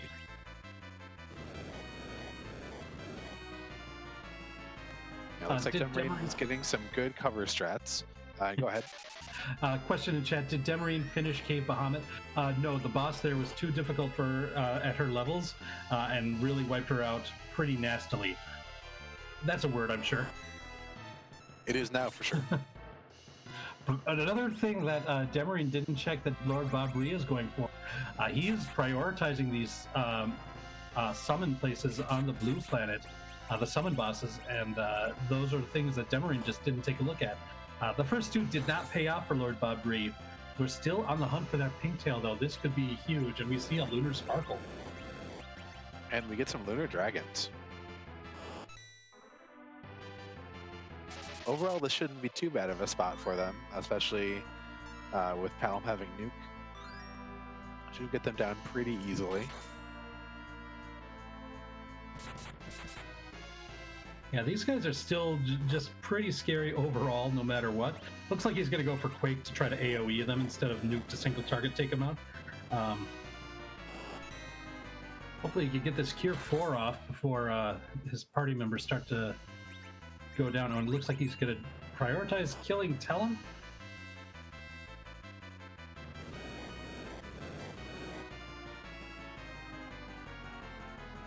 I mean, that is definitely an option. I would still know that you have Sid just kind of waiting for your Cydia in case you end up leveling Tella too much to be a good anchor. And it doesn't take that much time.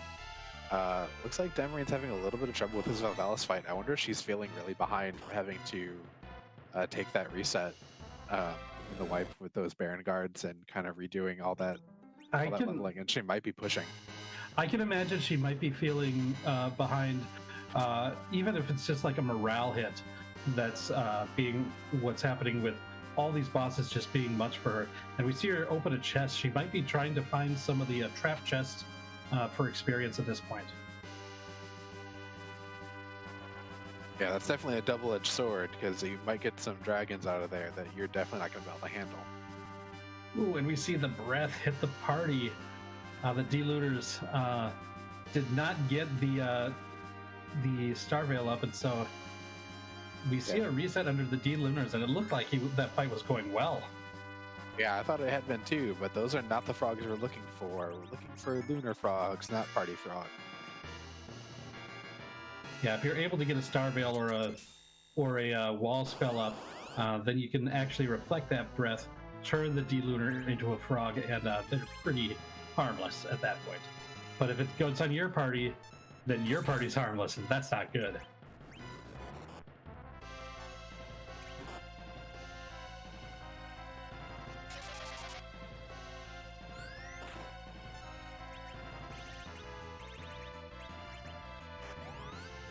Yeah, and here we have an elements fight. We'll take away some of the XP gotten from this spot, since it is a split XP thing. But the magic power isn't too strong here, and we should see this fight go pretty smooth.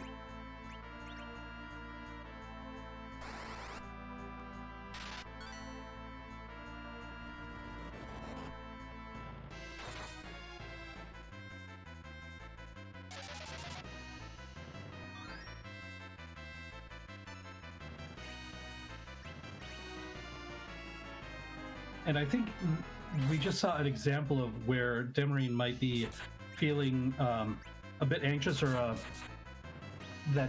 desperate, maybe, as uses her Excalibur as a dart in this fight here against the elements. I really like to play to get out of that Rubicon phase. He does Fire 2, Fire 3, Glare. That's awful rude. You want to get past that before you get to the Glare stick. I agree. I think it was the right play for her. But I think a lot of people, like, we don't know at this point whether or not this fight is required. And there are other bosses that have also been giving her trouble, and she won't have access to that particular attack during those fights. And so that's why I say it might be a sign of desperation, but it did really help get through that fight and make it a lot easier than it would have been having to face the Fire 3 and Glare part of Rubicon. I agree with you there for sure. Yeah, and we get about 5 levels for everybody on the team, as well as a life staff for our Porum. So Porum's white magery has gotten a little bit better, and everyone is just that much stronger. Demerine probably is going to be able to get through the rest of the fights here on the moon without too much extra trouble. Yeah, didn't get that pink tail, just a life staff and a Leviathan summon. Not really what she's looking for at this point in the game, although that life staff's going to be pretty nice for Porum. Yeah, I think the real treat out of that was level 41 on Cecil. Definitely going to help through the rest of this. And Plague is another one of those bosses who doesn't use punching in the script, so the devs gave him an awful lot of physical power, just knocking Palom directly at. Yeah, if he can do 1,200 damage to a back row character, that's pretty scary. Yeah, luckily there's not that much HP here. Berserk Cecil will hopefully be able to chew through it with Porum doing some Cure 3s to keep the rest of the party out. And Lordbobbree had not, still hasn't done that Sheila check, so it's going to be short that pan, but is heading over to Cave Bahamut and is going to probably go straight to the boss, and he's going to be much higher level than Demerine was when she tried this. We'll see if he has a better shot at this one.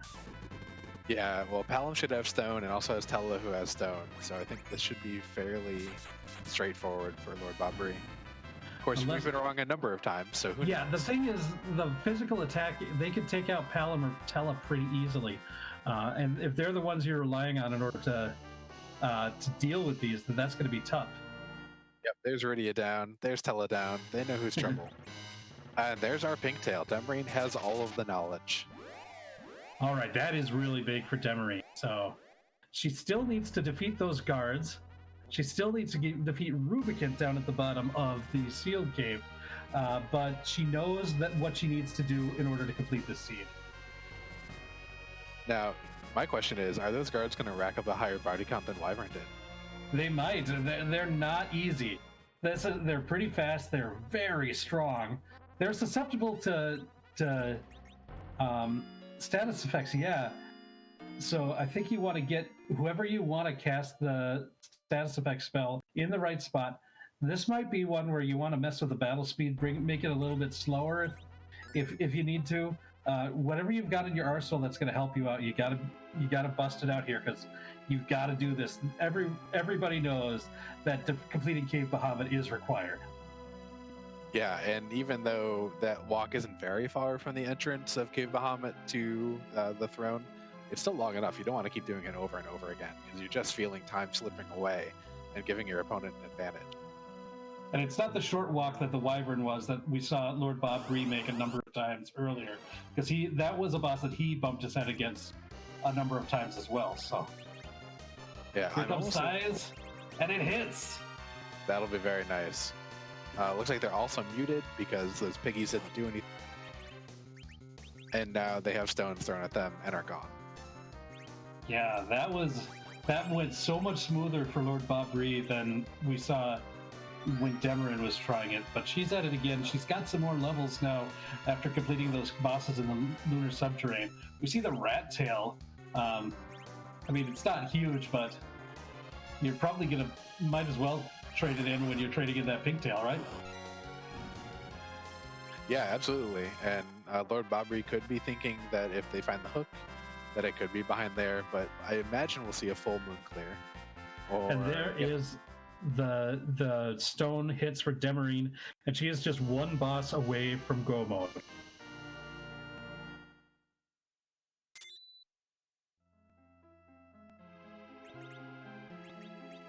Yeah, just has to get through that Rubicant. Definitely has the levels to do that now. I wonder if we'll see a couple of doors on the way down. These levels are still a little bit low, or could just be turning on encounters, getting this behemoth fight, and letting Cecil get through the rest of your XP here too.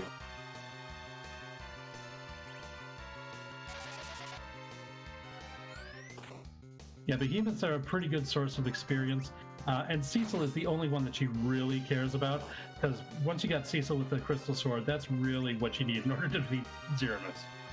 Yeah, really just looking for him to have enough HP to survive one nerf Big Bang and maybe one unnerfed one. And Cecil with a crystal sword will be doing about 6,000 per swing and doing it very, very fast.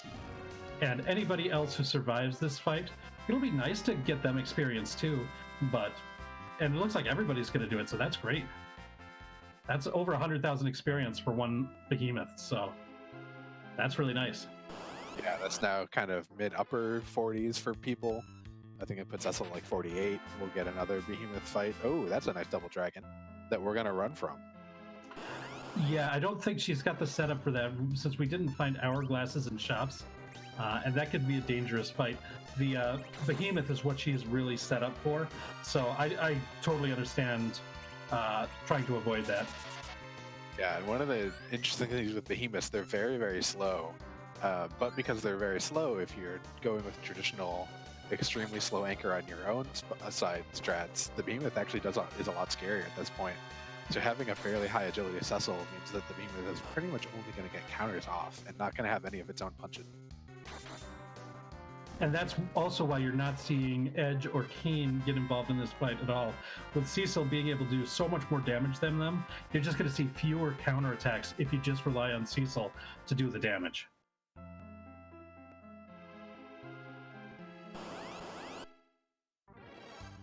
Now, if she had like a Dragoon Lance on Kane, then we might have seen her fight that King Ryu fight, because then she'll have a way to do massive damage to those dragons as well. But failing that, I think it's totally understandable to run from that fight and just do these 3 behemoth fights. These are basically trapped spots. You can turn them on or off in your menu. If you've got the encounters on, then these behemoths will populate, and if you turn them off, they won't. But these are guaranteed encounters, so Demerine knows that she's got basically access to 300,000 experience points among these 3 encounters. So I think that's pretty heads up of her. Yeah, absolutely. Looks like Porum's in the low 50s. She should have Cure 4 at this point.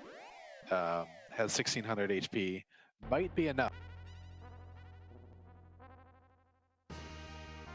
And with that, Cecil probably end up will being enough. And Lordbobbree threw that Mom Bomb, gets his pink tail. He's still looking for the hook though, and doesn't know where it is. Still needs to get the Luca key in order to get. Right, and it seems like that's probably going to be one of, if not his last choice, based on his routing so far. I think he's waiting for Pan to do the Sylph jump, and it's just not going to happen because the Pan's in its vanilla location, which is Sheila 1, which requires a Sylph dive. Yeah, it's a little interesting that you would decide to do all of the summoned bosses on the Earth, but also not take the time to do Sheila 1. All those fights will take a lot longer than just doing one quick trip into Sylph Cave and on up to Fabul when you're just kind of full clearing anything anyway. And Demerine has re-entered the sealed cave at a much higher level now than she was the first time she saw Rubicante at the bottom of this cave. Hopefully everything's going to go a lot better for her this time. Yeah, I imagine all the extra hit points and attack power will go well. I think she sold the Blizzard Spear that she had, unless she had multiple of them, which I was a little bit surprised by.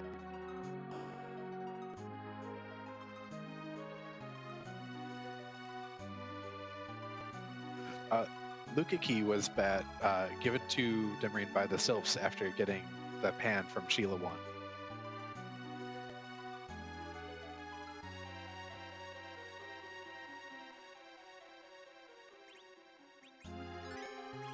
Lordbobbree now in the final form of the Elements fight, the Valvolus form. So this fight's been going pretty smoothly for him. Yeah, and one thing with the Elements fight, while they normally swap out weaknesses and absorbs, Valvolus is pretty much weak to everything, so you'll get a lot of good damage out of the Val spots. Once you're there, it's pretty much home free. It's really satisfying because fighting Valvolus in her tornado form by herself is so strong against almost everything, and now here she's weak to everything, so you finally get your revenge. Yeah, definitely felt much better playing the vanilla game to go through that and have it be pretty straightforward at that point. And Demerine picks up her hook again, knows who she's fighting here. With the level she's got, I imagine Rubicon is not going to be too much trouble. Yeah, after those lunar bosses and the behemoths, she's sitting pretty well right now. Yeah, and is able to toss a Silk Web, and we saw a Blizzard also in the inventory. I wonder if Kane's going to throw that pretty soon.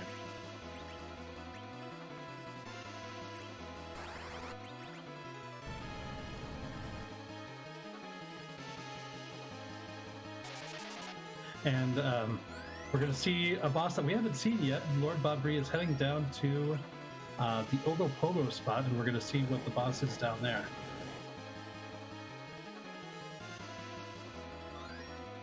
Oh, just the lesser rope.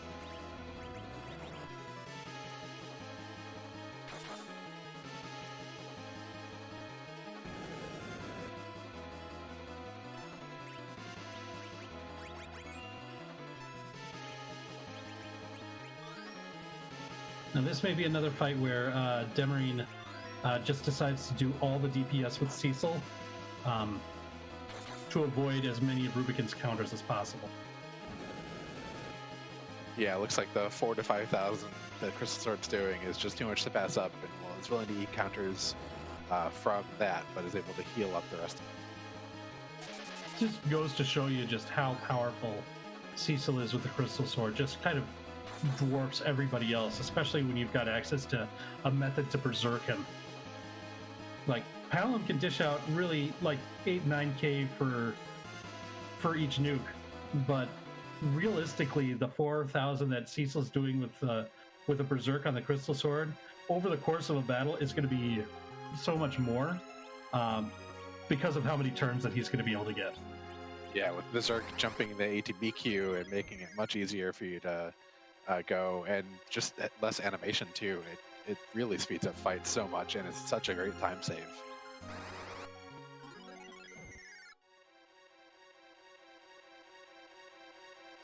So now Demerine has her hook. She needs to go to the Adamant Grotto to turn in that pink tail, and then she will be rewarded with her crystal, and she'll be able to go to Zeromus. And also get a nice piece of tier 7 gear also, just from turning in that pink tail. In this flag set, we don't allow you to have adamant armors, but instead we'll give you some of the best gear in the game.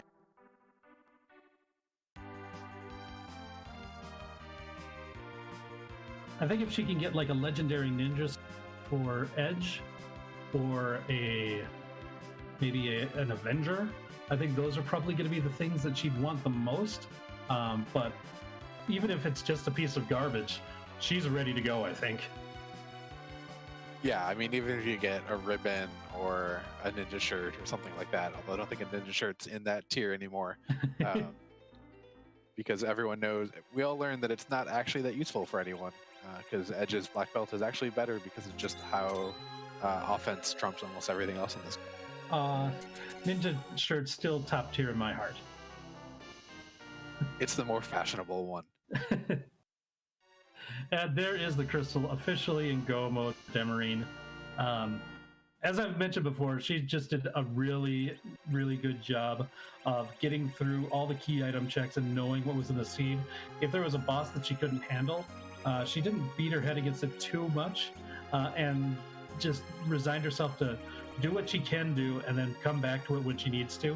And that really served her well throughout all of the seed, and really played really well, I think. Yeah, absolutely. In this flag set, it's definitely a little more advantageous to do all of your checks. When we get into brackets, you might start thinking about doing those Steam Machine grinds because it'll be much harder to find sirens or easy levels.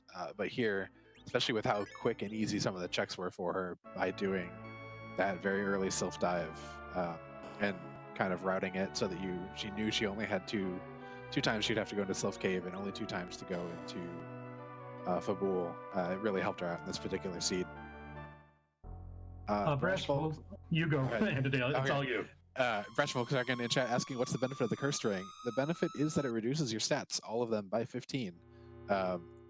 One of the things with Final Fantasy IV's ATB system is that all of the kind of speed of everyone in the fight revolves around your center character. In vanilla, it's all revolves around Cecil wherever you are.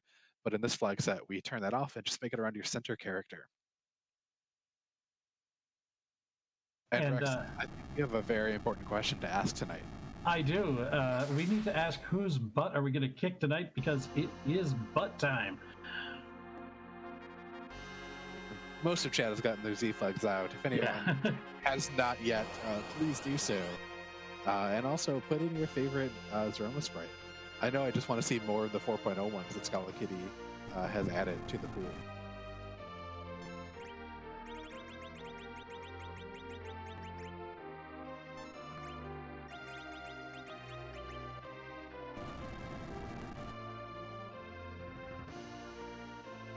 Now, she got Torum up to 1700 HP, which is a little low to try to survive a full power Big Bang, but she did recently pick up a white shirt from one of the last checks, so that could help her with her survivability. But ultimately, as long as the berserks get off, I don't think she's going to worry about the second Big Bang too much. No, absolutely not. And we saw Life Staff as well as a ribbon on Torum, so she's pretty well defended. And we do have Kaiser Omis, who I have no idea where that's from. It's a secret FF6 boss. Yeah, this is If I recall correctly, the hidden super boss that you actually can't access in Final Fantasy VI. That's why I did not know about it. Looks like Porum takes a direct nuke, but survives. And the Cure 3 goes off before the Big Bang, so we're basically in the clear for this fight, I would.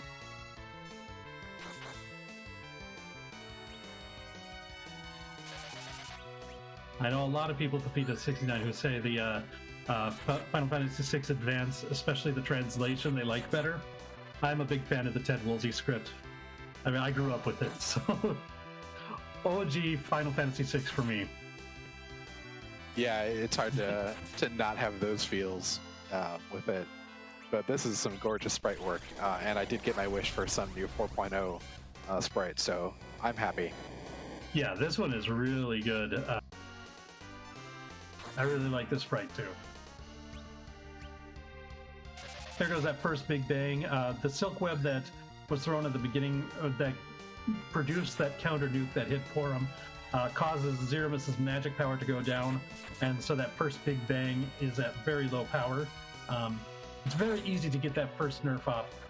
You can technically nerf all the Big Bangs if you time it right after the shake and to throw an item that gets that counter nuke, but the window of when you can throw the item or cast the spell to do it is a lot smaller on the other ones. So we usually see it on the first one, but the rest, unless it's kind of like low-level strats, you don't see it too often. Yeah, it's possible we could see it here. It definitely helps to have the Berserkers kind of buffer the queue a little bit so you get your actions in exactly when you expect to. But looks like Demi is just gonna go straight for it. Looks like just queuing up a Cure 3.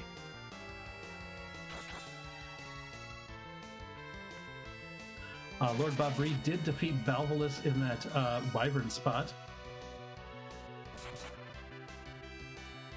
Gets access to that Edward from the Sand Ruby. Probably a little disappointed in that.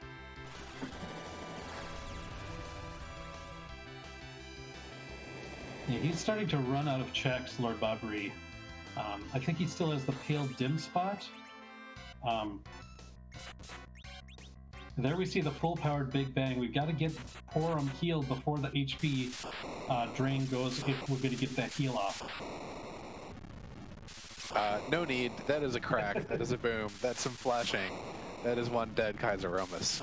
GG's Demerine, who goes to 3-1. That's a way to deal with the low HP. Just kill the bot. Very well done by Demerine, showing the power of the Berserk. Excellent. Excellently done.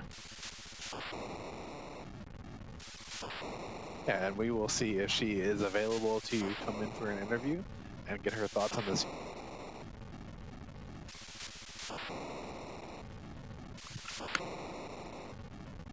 And I believe we are now joined by Demerine.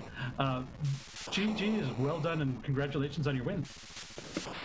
It was a run. I sure played a video game.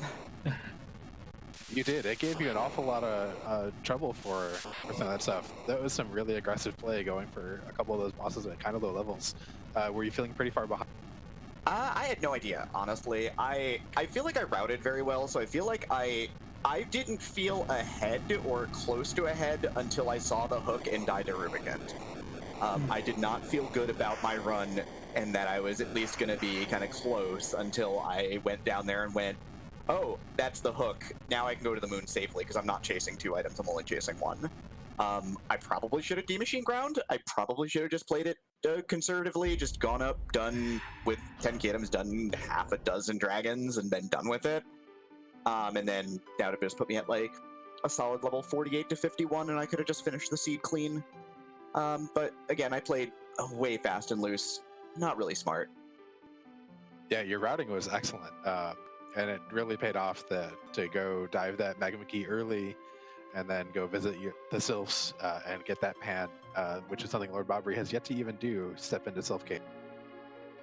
Yeah, early Magma Key, I don't see a world where you don't do that. I just don't. It's especially because you're chasing Hook, you're chasing Pinktail, you're chasing Darkness Crystal still, you're chasing Baron Key for a character check. Like, you're chasing 4 items at that point. I don't see a world where you don't do that. Or you're also chasing Earth Crystal still before you did that because you got Earth Crystal from that. So you're still chasing Earth Crystal too.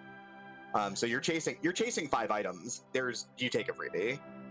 I tend to agree. The difference that Lordbobbree did the Fabul check before even getting that magma key, and so I think that's a big part of why the routing was so different. The other big thing is he did do that D-machine grind that you mentioned, but at less than 10 key items. So he was up there for a while doing that while you were checking around and getting your knowledge as to where all the positioning of the items were. And so he had the level advantage and you had the knowledge advantage. And I think that's probably what helped you here. Yeah, I think like I said, if I don't splash around there, like if I go to Battle Speed 4 the first time on, like I put the ninja hat on Rydia and go to Battle Speed 4 the first time for Wyvern, that's like a free Wyvern kill, and like the only reason that I ended up doing, the funny thing is the only reason I ended up getting the magma key when I did is because I didn't want to forget Mist Dragon. And I'm like, I still need life potions. Maybe I'll just use this as an excuse to go shop, right? I'll stop and Mist while I'm going shopping just to get this out of the way so I don't forget it. I'm like, oh, magma key. Well, then I'm just gonna go straight down to Underground, see if I can get some power, see if I can get Sirens or Hourglasses or Bacchus Wines, and I got nothing. And then I was like, I was already sweating the details, and I got nothing from the Underground. Because I'm like, if they played it straight and stayed up on the ground, then, he would have been ahead of me probably. So I wasn't feeling great about that. Yeah, it definitely does not feel good to go underground looking for stuff and seeing none of the things you really want out of it.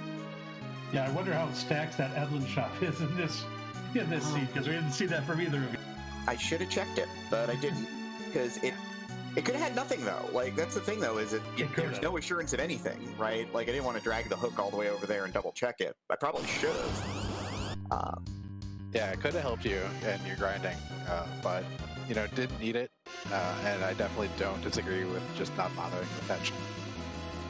Yeah, like on 10 key items in Crystal Sword Cecil, I am almost always doing behemoths. It's just I walked up to the guards, went, this is a free fight, went to my inventory and realized I didn't have an hourglass, and then went, what do I do now? And I swung with Cecil, and I'm like, oh, that was dumb. That was about the end of 200,000 experience points. Yeah, that was unfortunate there, that, the sequencing of when that happened. But I do like that behemoth grind. That was a heads-up play, that knowing what you have available to you, and the way that you handle it, just like take as few counter hits as possible. Just let Cecil with his hot knife through butter strats. So. Yeah, and it ends up being 350,000 experience if you do all 3 behemoths in Cave Bahamut, which is, when you're on Zerker strats, is really all you need. Like, you don't need 700,000 or 800,000 experience points. You need, 500,000 experience points. Conveniently, there's a spot in the underground, in the lunar subterranean, that gives you 200,000 experience points. So, ends up making the math work out pretty well. Yeah, absolutely. It was very good heads-up play that we'll probably see people maybe taking advantage of once we get into brackets. And now you're guaranteed at least a chance to play it. How does that feel? It feels all right. I was just, that was the only expectation I had coming into this, was let me get 3 wins, let me at least finish at 500. So now we're playing with house money. I just need to not play as loose as I did this week, next week, because I could get myself in a lot of trouble. And that would be bad. So, with practice, we'll tighten up, get it back together, and hopefully we can pick up win number 4, because that would be awesome. Yeah, it'd definitely be good for you to not have to fight round 6. Yeah, extra week of bracket practice would be really nice, but I was looking at the list of the names at 3 wins, and that is, that's a who's who of free enterprise. It's Murderer's Row over there. I'm not really enjoying that. There's a lot of good runners with a lot of good players, a lot of big names. There are no safe draws. It's gonna be a lot of fun, but I've got to play really well. Who'd have thunk the good players are doing well? No, I do have one bone to pick with you, of course, on this seed. Yeah. Where was my dwarf check? My job dwarf? I don't open treasure chests. I didn't say where was your treasure chest opening. Yeah, You can just go in and talk to him. those there are treasure chests back there, and I am allergic to those. Although I did get although I did pluck that cursed ring out of a chest on the moonlight because I was like tilting. So I like opened 2 chests looking for a behemoth and got a cursed ring. I missed that the curse ring was out of that chest because I had not seen it earlier, and then all of a sudden it was in the inventory, and I was like, I wonder where that happened. I just plucked it blind out of a treasure chest because that's what I do sometimes. Hey, when you know where it is. Right? Like, I didn't. You don't know where anything is. It's just, I'm notorious for occasionally pulling things out like that. It's just like, hey, that's totally a cursed ring. Thank goodness. Now Paladin can do something in the Z fight. I guess if you are allergic to chests, getting a cursed ring kind of makes sense, doesn't it? It really does. Well, once again, GG's on your run. Congrats on your win. Do you have any final thoughts about this race or this event overall? I mean, GG to Lordbobbree. I mean, for a brand new runner, basically, putting up some numbers, getting a couple wins is really awesome. So, a lot of new faces making runs at it too, which is really cool. And otherwise, I'm just looking forward to keep on playing because I'm starting to feel it again, which is nice. I haven't been feeling the free enterprise, so it's nice to be like feeling it again.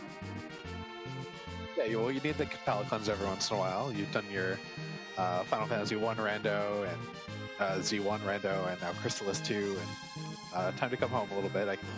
Yeah, this is ultimately home. You're right, and so it is, as they say, good to come home. As opposed to the 60 billion Z1 seeds I feel like I've played in the last 3 months, but it was good.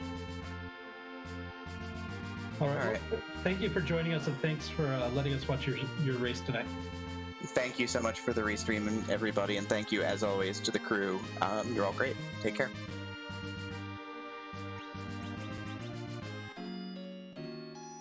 And that was Demerine, our winner of tonight's race, going to 3-1.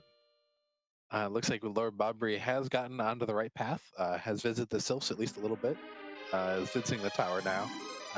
So the routing won't be super great, but will eventually pay off though. Yeah, he is running really low on spots for him to check. He's basically going to full clear this seed, it looks like. And is going to absolutely laugh at Dark Knight Cecil. Not really a pain man, just kind of like a little poke. Yeah, Poke Man here at the top of the tower. Not to be confused with Poke Man.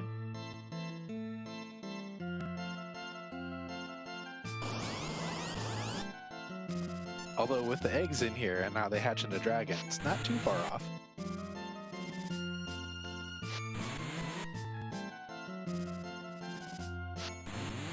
And DKC gonna do the good job of knocking Tilla down so he doesn't get any extra agility, and everyone else just gets to listen to him speechify just.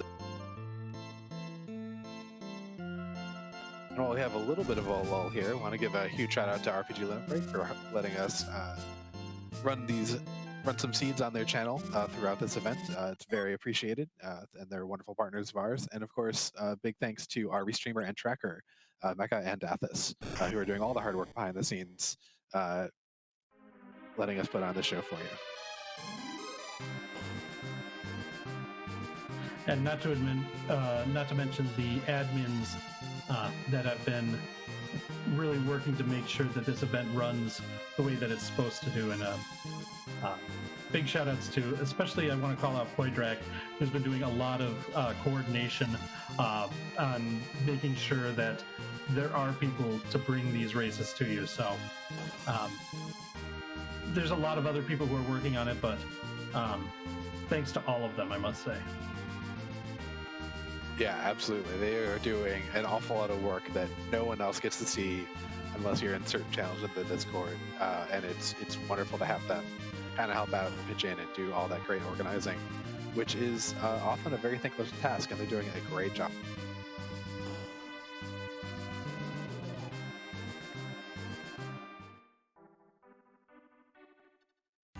All right, so Lordbobbree didn't have the tower key, so is not going to see the animation here for completing it. he did get that Luca key, so now he's going to head to that seal cave, where he's going to find that hook. So that's going to be a good thing for him, and he might go and turn in the rat tail and pink tail at the same time. Since neither of them are going to give him anything really good, hopefully that'll bring him to Sheila, which will get that pan. Oh wait, the pan. Well, I'm getting everything mixed up. He needs to do the pan so he can turn in thing. The hook is actually here in Sealed Cave, so I think that Luke Key was at the top of the tower. I'm getting everything backwards. I don't even know what's what. So he didn't need the pan. We were going on some wrong info at some point, and I apologize for that. Well, it was pretty early in the seed when Demi did all those checks, so I'm not surprised that we all kind of got them mixed up with each other. But definitely on the critical path here, we'll be fighting Rubicon and taking him down pretty shortly, getting that hook, going turn in the pink tail, getting that crystal, and then going to fight Zeromus. Yeah, but it looks like we're going to see some different strats from Lordbobbree on the Zeromus fight, because he doesn't have the hot knife through butter Cecil that Demerine had, because he does not have Cecil in the party yet, as of right now. Yeah, definitely took one look at Cecil and Baron and said, nah, I don't need you today. I've got some highly leveled mages, and I don't want to deal with you and you leveling you up. Yeah, so that's probably because he saw it after he did the machine grind. So he's been set up to do a probably a full reflect strat or some sort of hybrid strat for the Zeromus fight for a while. Yeah, I don't know if he knows how to do the Unihorn strat or thinks about it at all, because you could see Berserking Kane and then starting to bounce some magic off. And goodness, that's an 8,000 point glare. That's a lot of damage.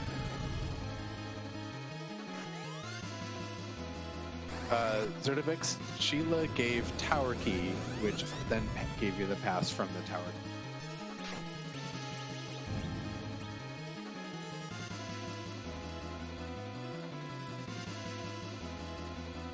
Death, Sheila one gave the pan. Vanilla pan. I do remember that much.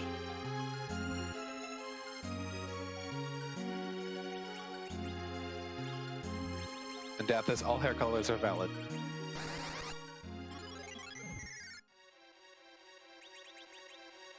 But Lordbobbree knows all of the information that's required for the seed is now going to be warping out.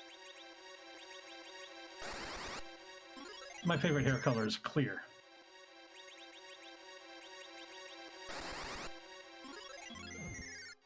That is a good one. Get some good scalp visibility there. Scalp visibility without the being bald part. I've already got that part handled. Thank you, genetics.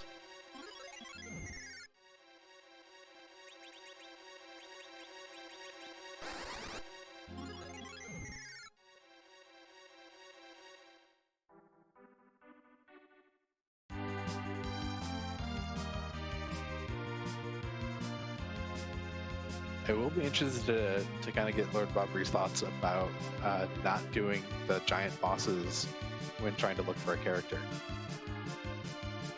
Because we still haven't found our duplicate, so Cecil could have been behind there as well. We don't know. That's a good point, and that'll definitely be a good question to ask him if he wants to do it. Looks like we might be getting an anchor pickup, or maybe just some last-minute shopping.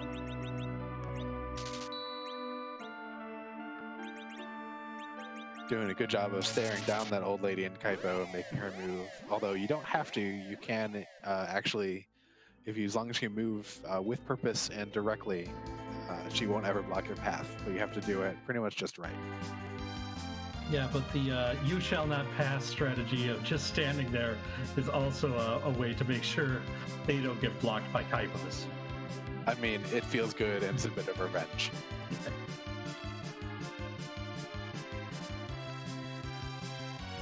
I do not deny that if I'm not worried about my time, then I will do that every single time.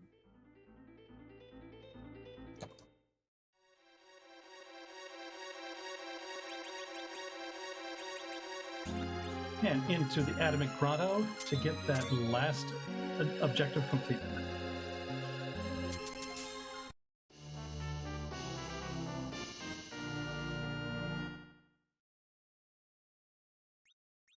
Yep, there's our crystal. There's our absolute last thing that we need to complete the seed. And it looks like, thanks to that D machine grind, and then especially after full clearing the moon after that, he definitely should have the levels that he feels comfortable completing the Zermus fight with. So I imagine there's not going to be much less, unless there's any particular shopping that he doesn't have that he knows where to go to. Like we saw him go to Kaipo because he knew that was where those Cure 3s he wanted was. Yeah, those Cure 3s there, and then Forum gets the ultimate defense kit now with a white shirt and a protect ring.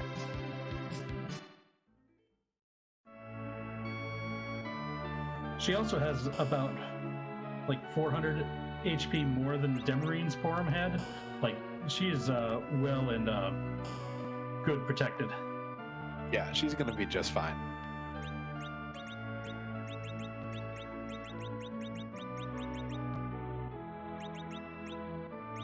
Gonna have to sell a few more things to afford a few more Star Veils. Was that accidental purchase? That Crystal Sword sells for a pretty penny too, so. Yeah, but I think kept the ninja shirt, which also sells for about 25k. Yeah, well, I mean, why would you sell a high quality ninja shirt? And since he doesn't have the pass, Toria isn't the way to Zermus. He's going to have to make the long walk down the lunar subterrane. Yeah, which never feels particularly great. And if Lordbobbree has already checked SRL and has seen the dot done, feels even a little bit worse. But still, should not be worried about the Z fight at all.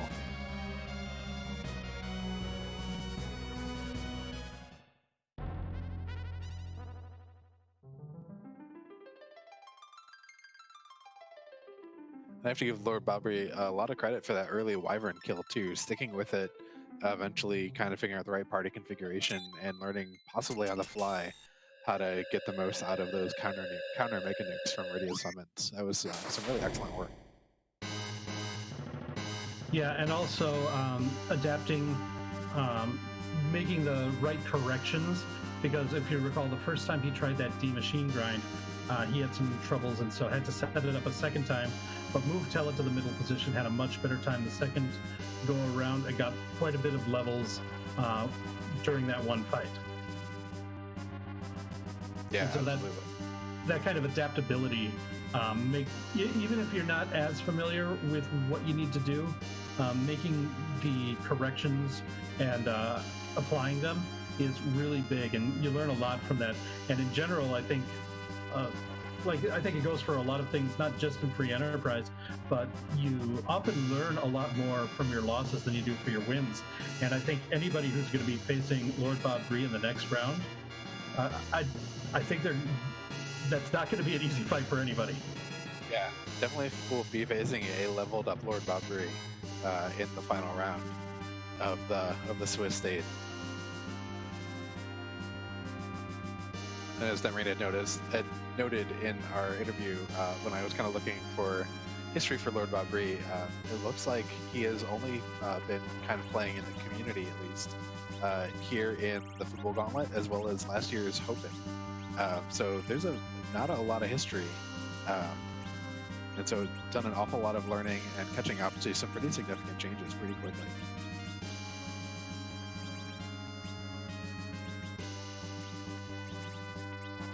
I know I was thrown for a pretty big loop when the 4.0 beta came out, and some things had changed a lot that I'd relied on earlier. It took a few weeks, if not a little bit longer, to kind of feel comfortable with the game again. Yeah, having those guaranteed, basically, sirens and hourglasses made so much of the grinding so easy. And if we've seen in this seed, we didn't have hourglasses readily available. we didn't have sirens readily available. They may have been for sale in the Evelyn shop, but we didn't see that. So we had to come up with alternate methods, and we saw two very different strategies for the grind, with Demerine relying on the behemoth grind in Cave Bahamut, along with some of the lunar subterranean bosses once she was at the 10 key items, and that really did well for her. And we saw Lordbobbree taking on the D machine grind, so two different strategies attacking the same seed.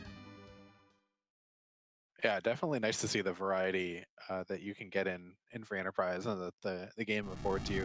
And that has been one nice thing with the shop changes overall, is that kind of force people to think a little bit more on their feet about what they need to do and what's going to possibly be their best options.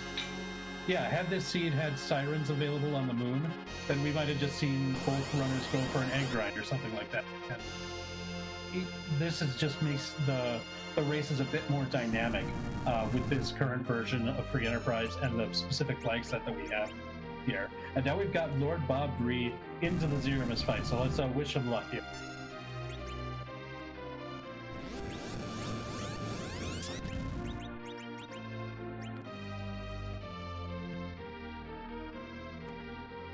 Yeah, doing a little bit of inventory management. Probably we'll see Palom toss a Starveil on himself, unless it's going to be an early Silkweb.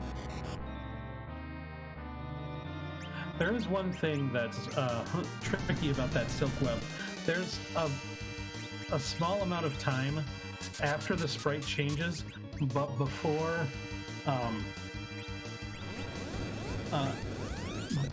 you can actually use the item on him. Like, there's a time where it'll just miss, and you got to make sure. And you saw that little delay from Lordbobbree just before throwing that Silkweb. And I don't know about this agility anchoring, because this Kaisermas seems very fast. Yeah, that shake happened before even that Silkweb came out, really. This is awful fast. But there's enough HP here. Porum can get a cure, maybe get some life potions up on Tella pretty soon. This Tella might be useful. Ouch, and it's not that nuke. This is not going as well as you'd think. That was a direct nuke from Rydia.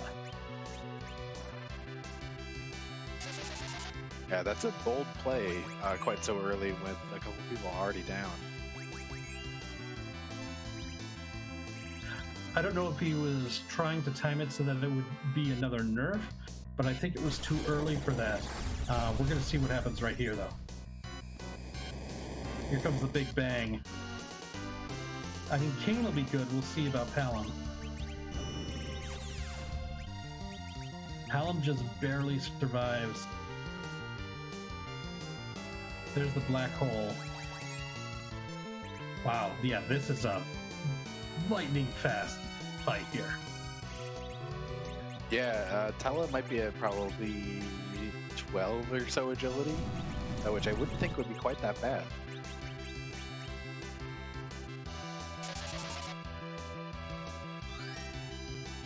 But with a black hole and Porum back up, this is recoverable.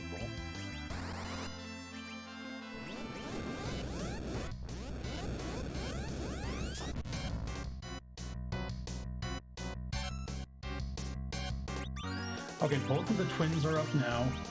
We can do the reflect on Kane here. Gonna go for a life 2 on Rydia here. I don't know, is Porum a high enough level to learn white? I think she is. Yeah, I'm pretty sure definitely at 2,000 hit points, Porum has white. Probably would have... You might prefer to use a life potion there on that Rydia, and then be able to get a Cure 4 off. That's an unfortunate virus. Taking Porum back out is definitely going to be a little bit more scrambling in order to get everybody back up and healed, and hopefully just kind of get footing right to take this the rest of the way home.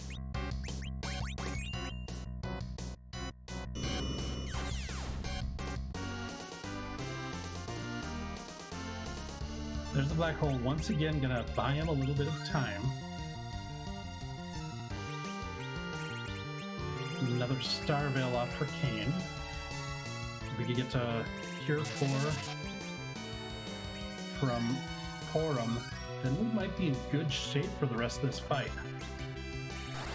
Yeah, I think this is a lot more under control. There's enough Cure 3s. Form is probably should be relegated to Cure 3 and heal abilities. Maybe Kane also could just be tossing Cure 3s too. Yeah, I think he throws a Star Veil after the Black Hole, but other than that, the Cure 3s seem like the best use of his turns. But this was, like, I thought that this was going to be a wipe, but I think he's recovered very well in this fight. And I like his chances here. Yeah, I think this is now pretty home free. But that was definitely a rough start, but some excellent play and just kind of keeping calm and knowing what you need to do in order to get people back up. Especially considering how fast this fight is. Yeah, for sure.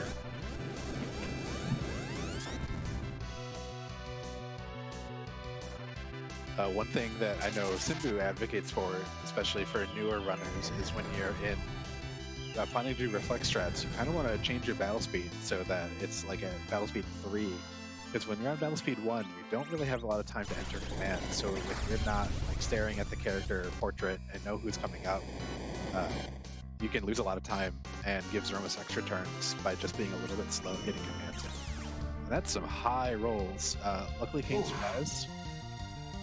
Ooh, that was rude. Looks like it's going to get Forum back up. I think we've got some... this is still totally salvageable.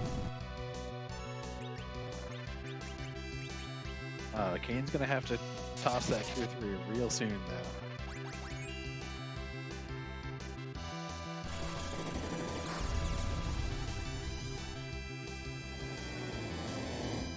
Oh, there goes the Big Bang. Come on.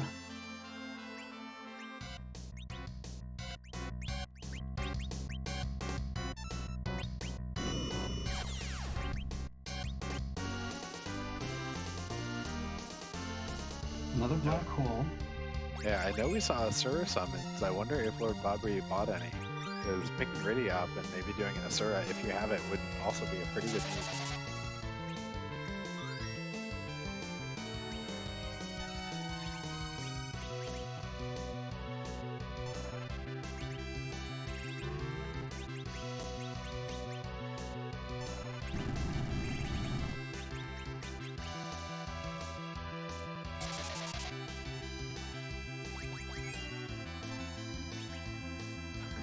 I haven't been keeping track of the damage, so I don't know how he is to completing this, but hopefully it's close.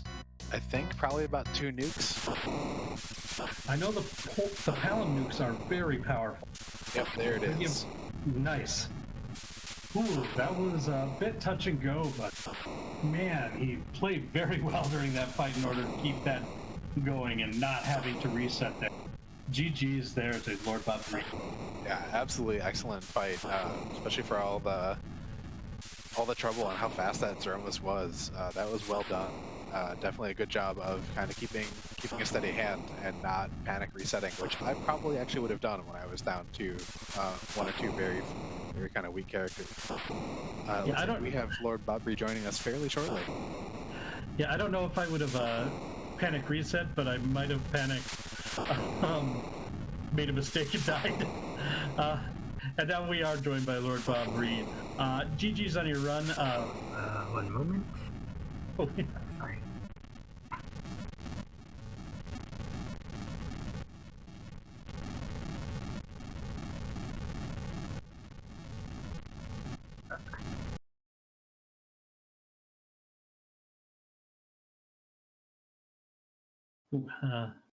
might have needed to get some technical things set up for the interview, so we'll see if we get him back in here.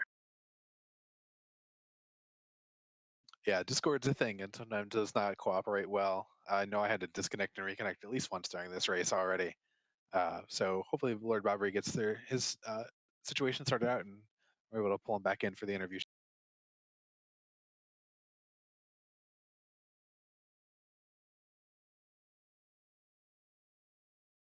So, Annadale, what did you think about this seed? This was a good seed. I definitely I would have enjoyed playing it, but I also enjoyed commentating it. definitely a lot of interesting choices available to our runners. Um, and the lack of sirens and hourglasses, like we've mentioned a couple times, made it a lot harder. I definitely think that that was something that really made some of the decision making in this seed really interesting, along with the fact that there was some like really with that early magma key, just so much of the seed was available to the runners from a very early point. So I think those two things together really made for complicated and interesting decisions to make.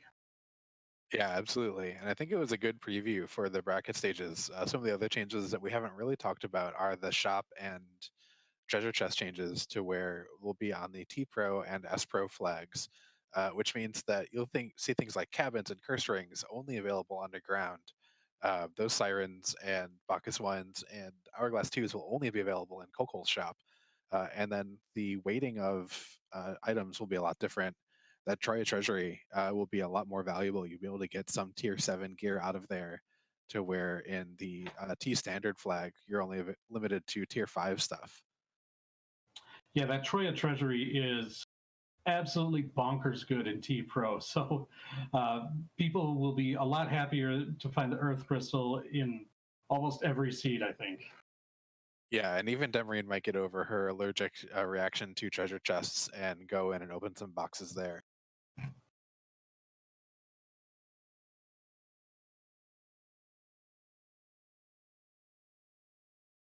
Okay. Let's see here. Let's see if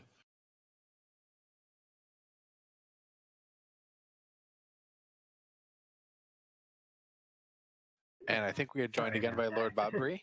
Oh, no problem. Technical difficulties are a difficult thing to do. GG is on the seat. How did you feel about That felt rough, and like I was making a lot of mistakes there. I felt like really could have handled the grind better, and I was handling like getting my agility right for some of those fights right, and kept losing. yeah, And, we did notice that you kind of bonked your head a little bit against the wyvern, but eventually you were able to defeat it.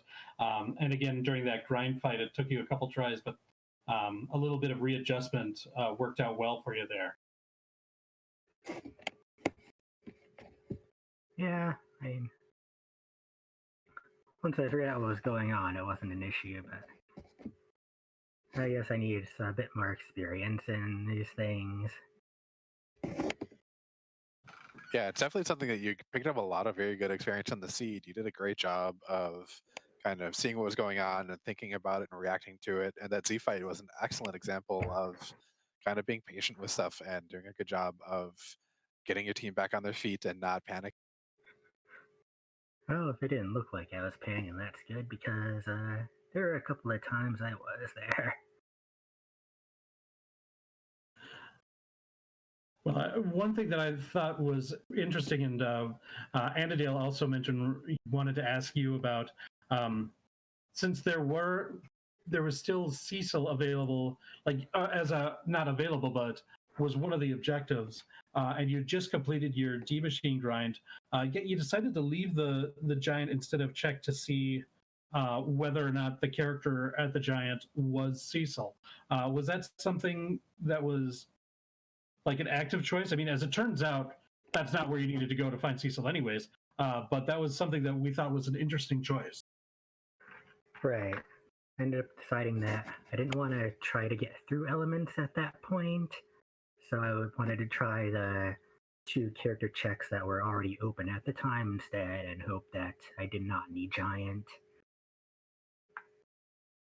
Okay, I mean that makes sense then, because if you didn't feel comfortable with that fight at that point after your grind, then why bother trying it, right? Exactly. Yeah, it's a very reasonable choice there. So you said that you kind of need a little bit more experience, and I think you've mostly just done, at least within the community, done the Hope-In last year and then this. Um, how are you feeling about the changes in 4.0 after kind of that pretty significant time? The objectives, I really like the objectives. They help add a little variety to the routing. Oh yeah, and I think that's really been one of the things that's been making this event really fun to follow. Did you have any other final thoughts on tonight's race or this event in general? Well, I've been having fun with the event, and hopefully I'll be able to stay in after next week. And yeah, hopefully I'll be a bit better at quicker at decision making this time too. That time deciding whether to keep Tello or kick him, it took a little too long there. Well, I know that's something that I need to work on myself too. So sometimes I just stare at the character. Do I want them or? But good luck in your race next week. Just one more week to one more win, and you'll make it into the play-in round. So you're definitely not out of this yet, and definitely wish you luck in your next race. Thank you. Yeah, absolutely. GG's on this seed, and good luck in your next round. Alright. Hopefully I will. Thank you. And good night. Good night. All right, that was Lordbobbree. Unfortunately, didn't get the win here, but definitely gave us a good show and saw some interesting strats from him and some very different ones than we saw over from Demerine. And so that just kind of is a big highlight of this entire Fabul Gauntlet and the whole switch up to version 4.0 of Free Enterprise. A lot more new things, a lot different things that we're seeing, and that's where we're at. Do you have any final thoughts tonight, Edidale? I think we pretty much covered it. Just want to again give a shout out to RPG Limit Break for letting us run some of this event on their thing, as well as our tracker and our restreamer Mecca and Dathis, who were doing a great job tonight, letting us put on this. And Rexu, it's always great commentating with you.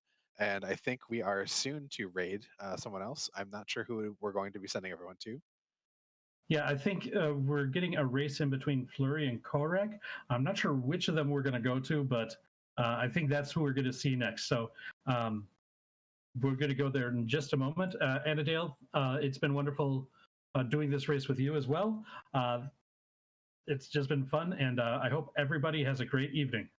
Yeah, everyone have a great evening, and look forward to some more races coming this weekend. I believe we have one race tomorrow night on the Free Enterprise channel, and we'll have more races both Saturday and Sunday for you as we wrap up round 4 and get people really in position and their do or die, or setting those up to our pretty easy week 5. I sure hope I'm still alive then, but I've got to get my second win this weekend, so we'll see if I'm in there. Otherwise, you'll see me in the booth a lot. Well, definitely hope you do indeed get your win, because it'll be more fun to have you playing, but it's always fun to have you in the booth too. I'm definitely not going to be done with the full gauntlet, that's for sure, either. I think we're just getting that raid set up for you, so it'll just be a moment.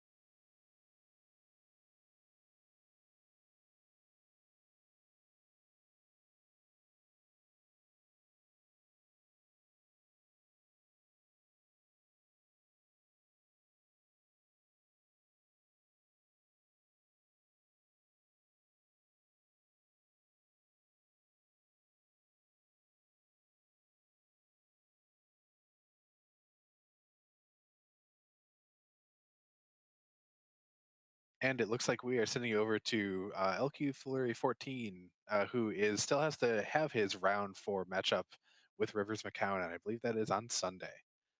So everyone have a great night and enjoy watching Flurry have a pickup race.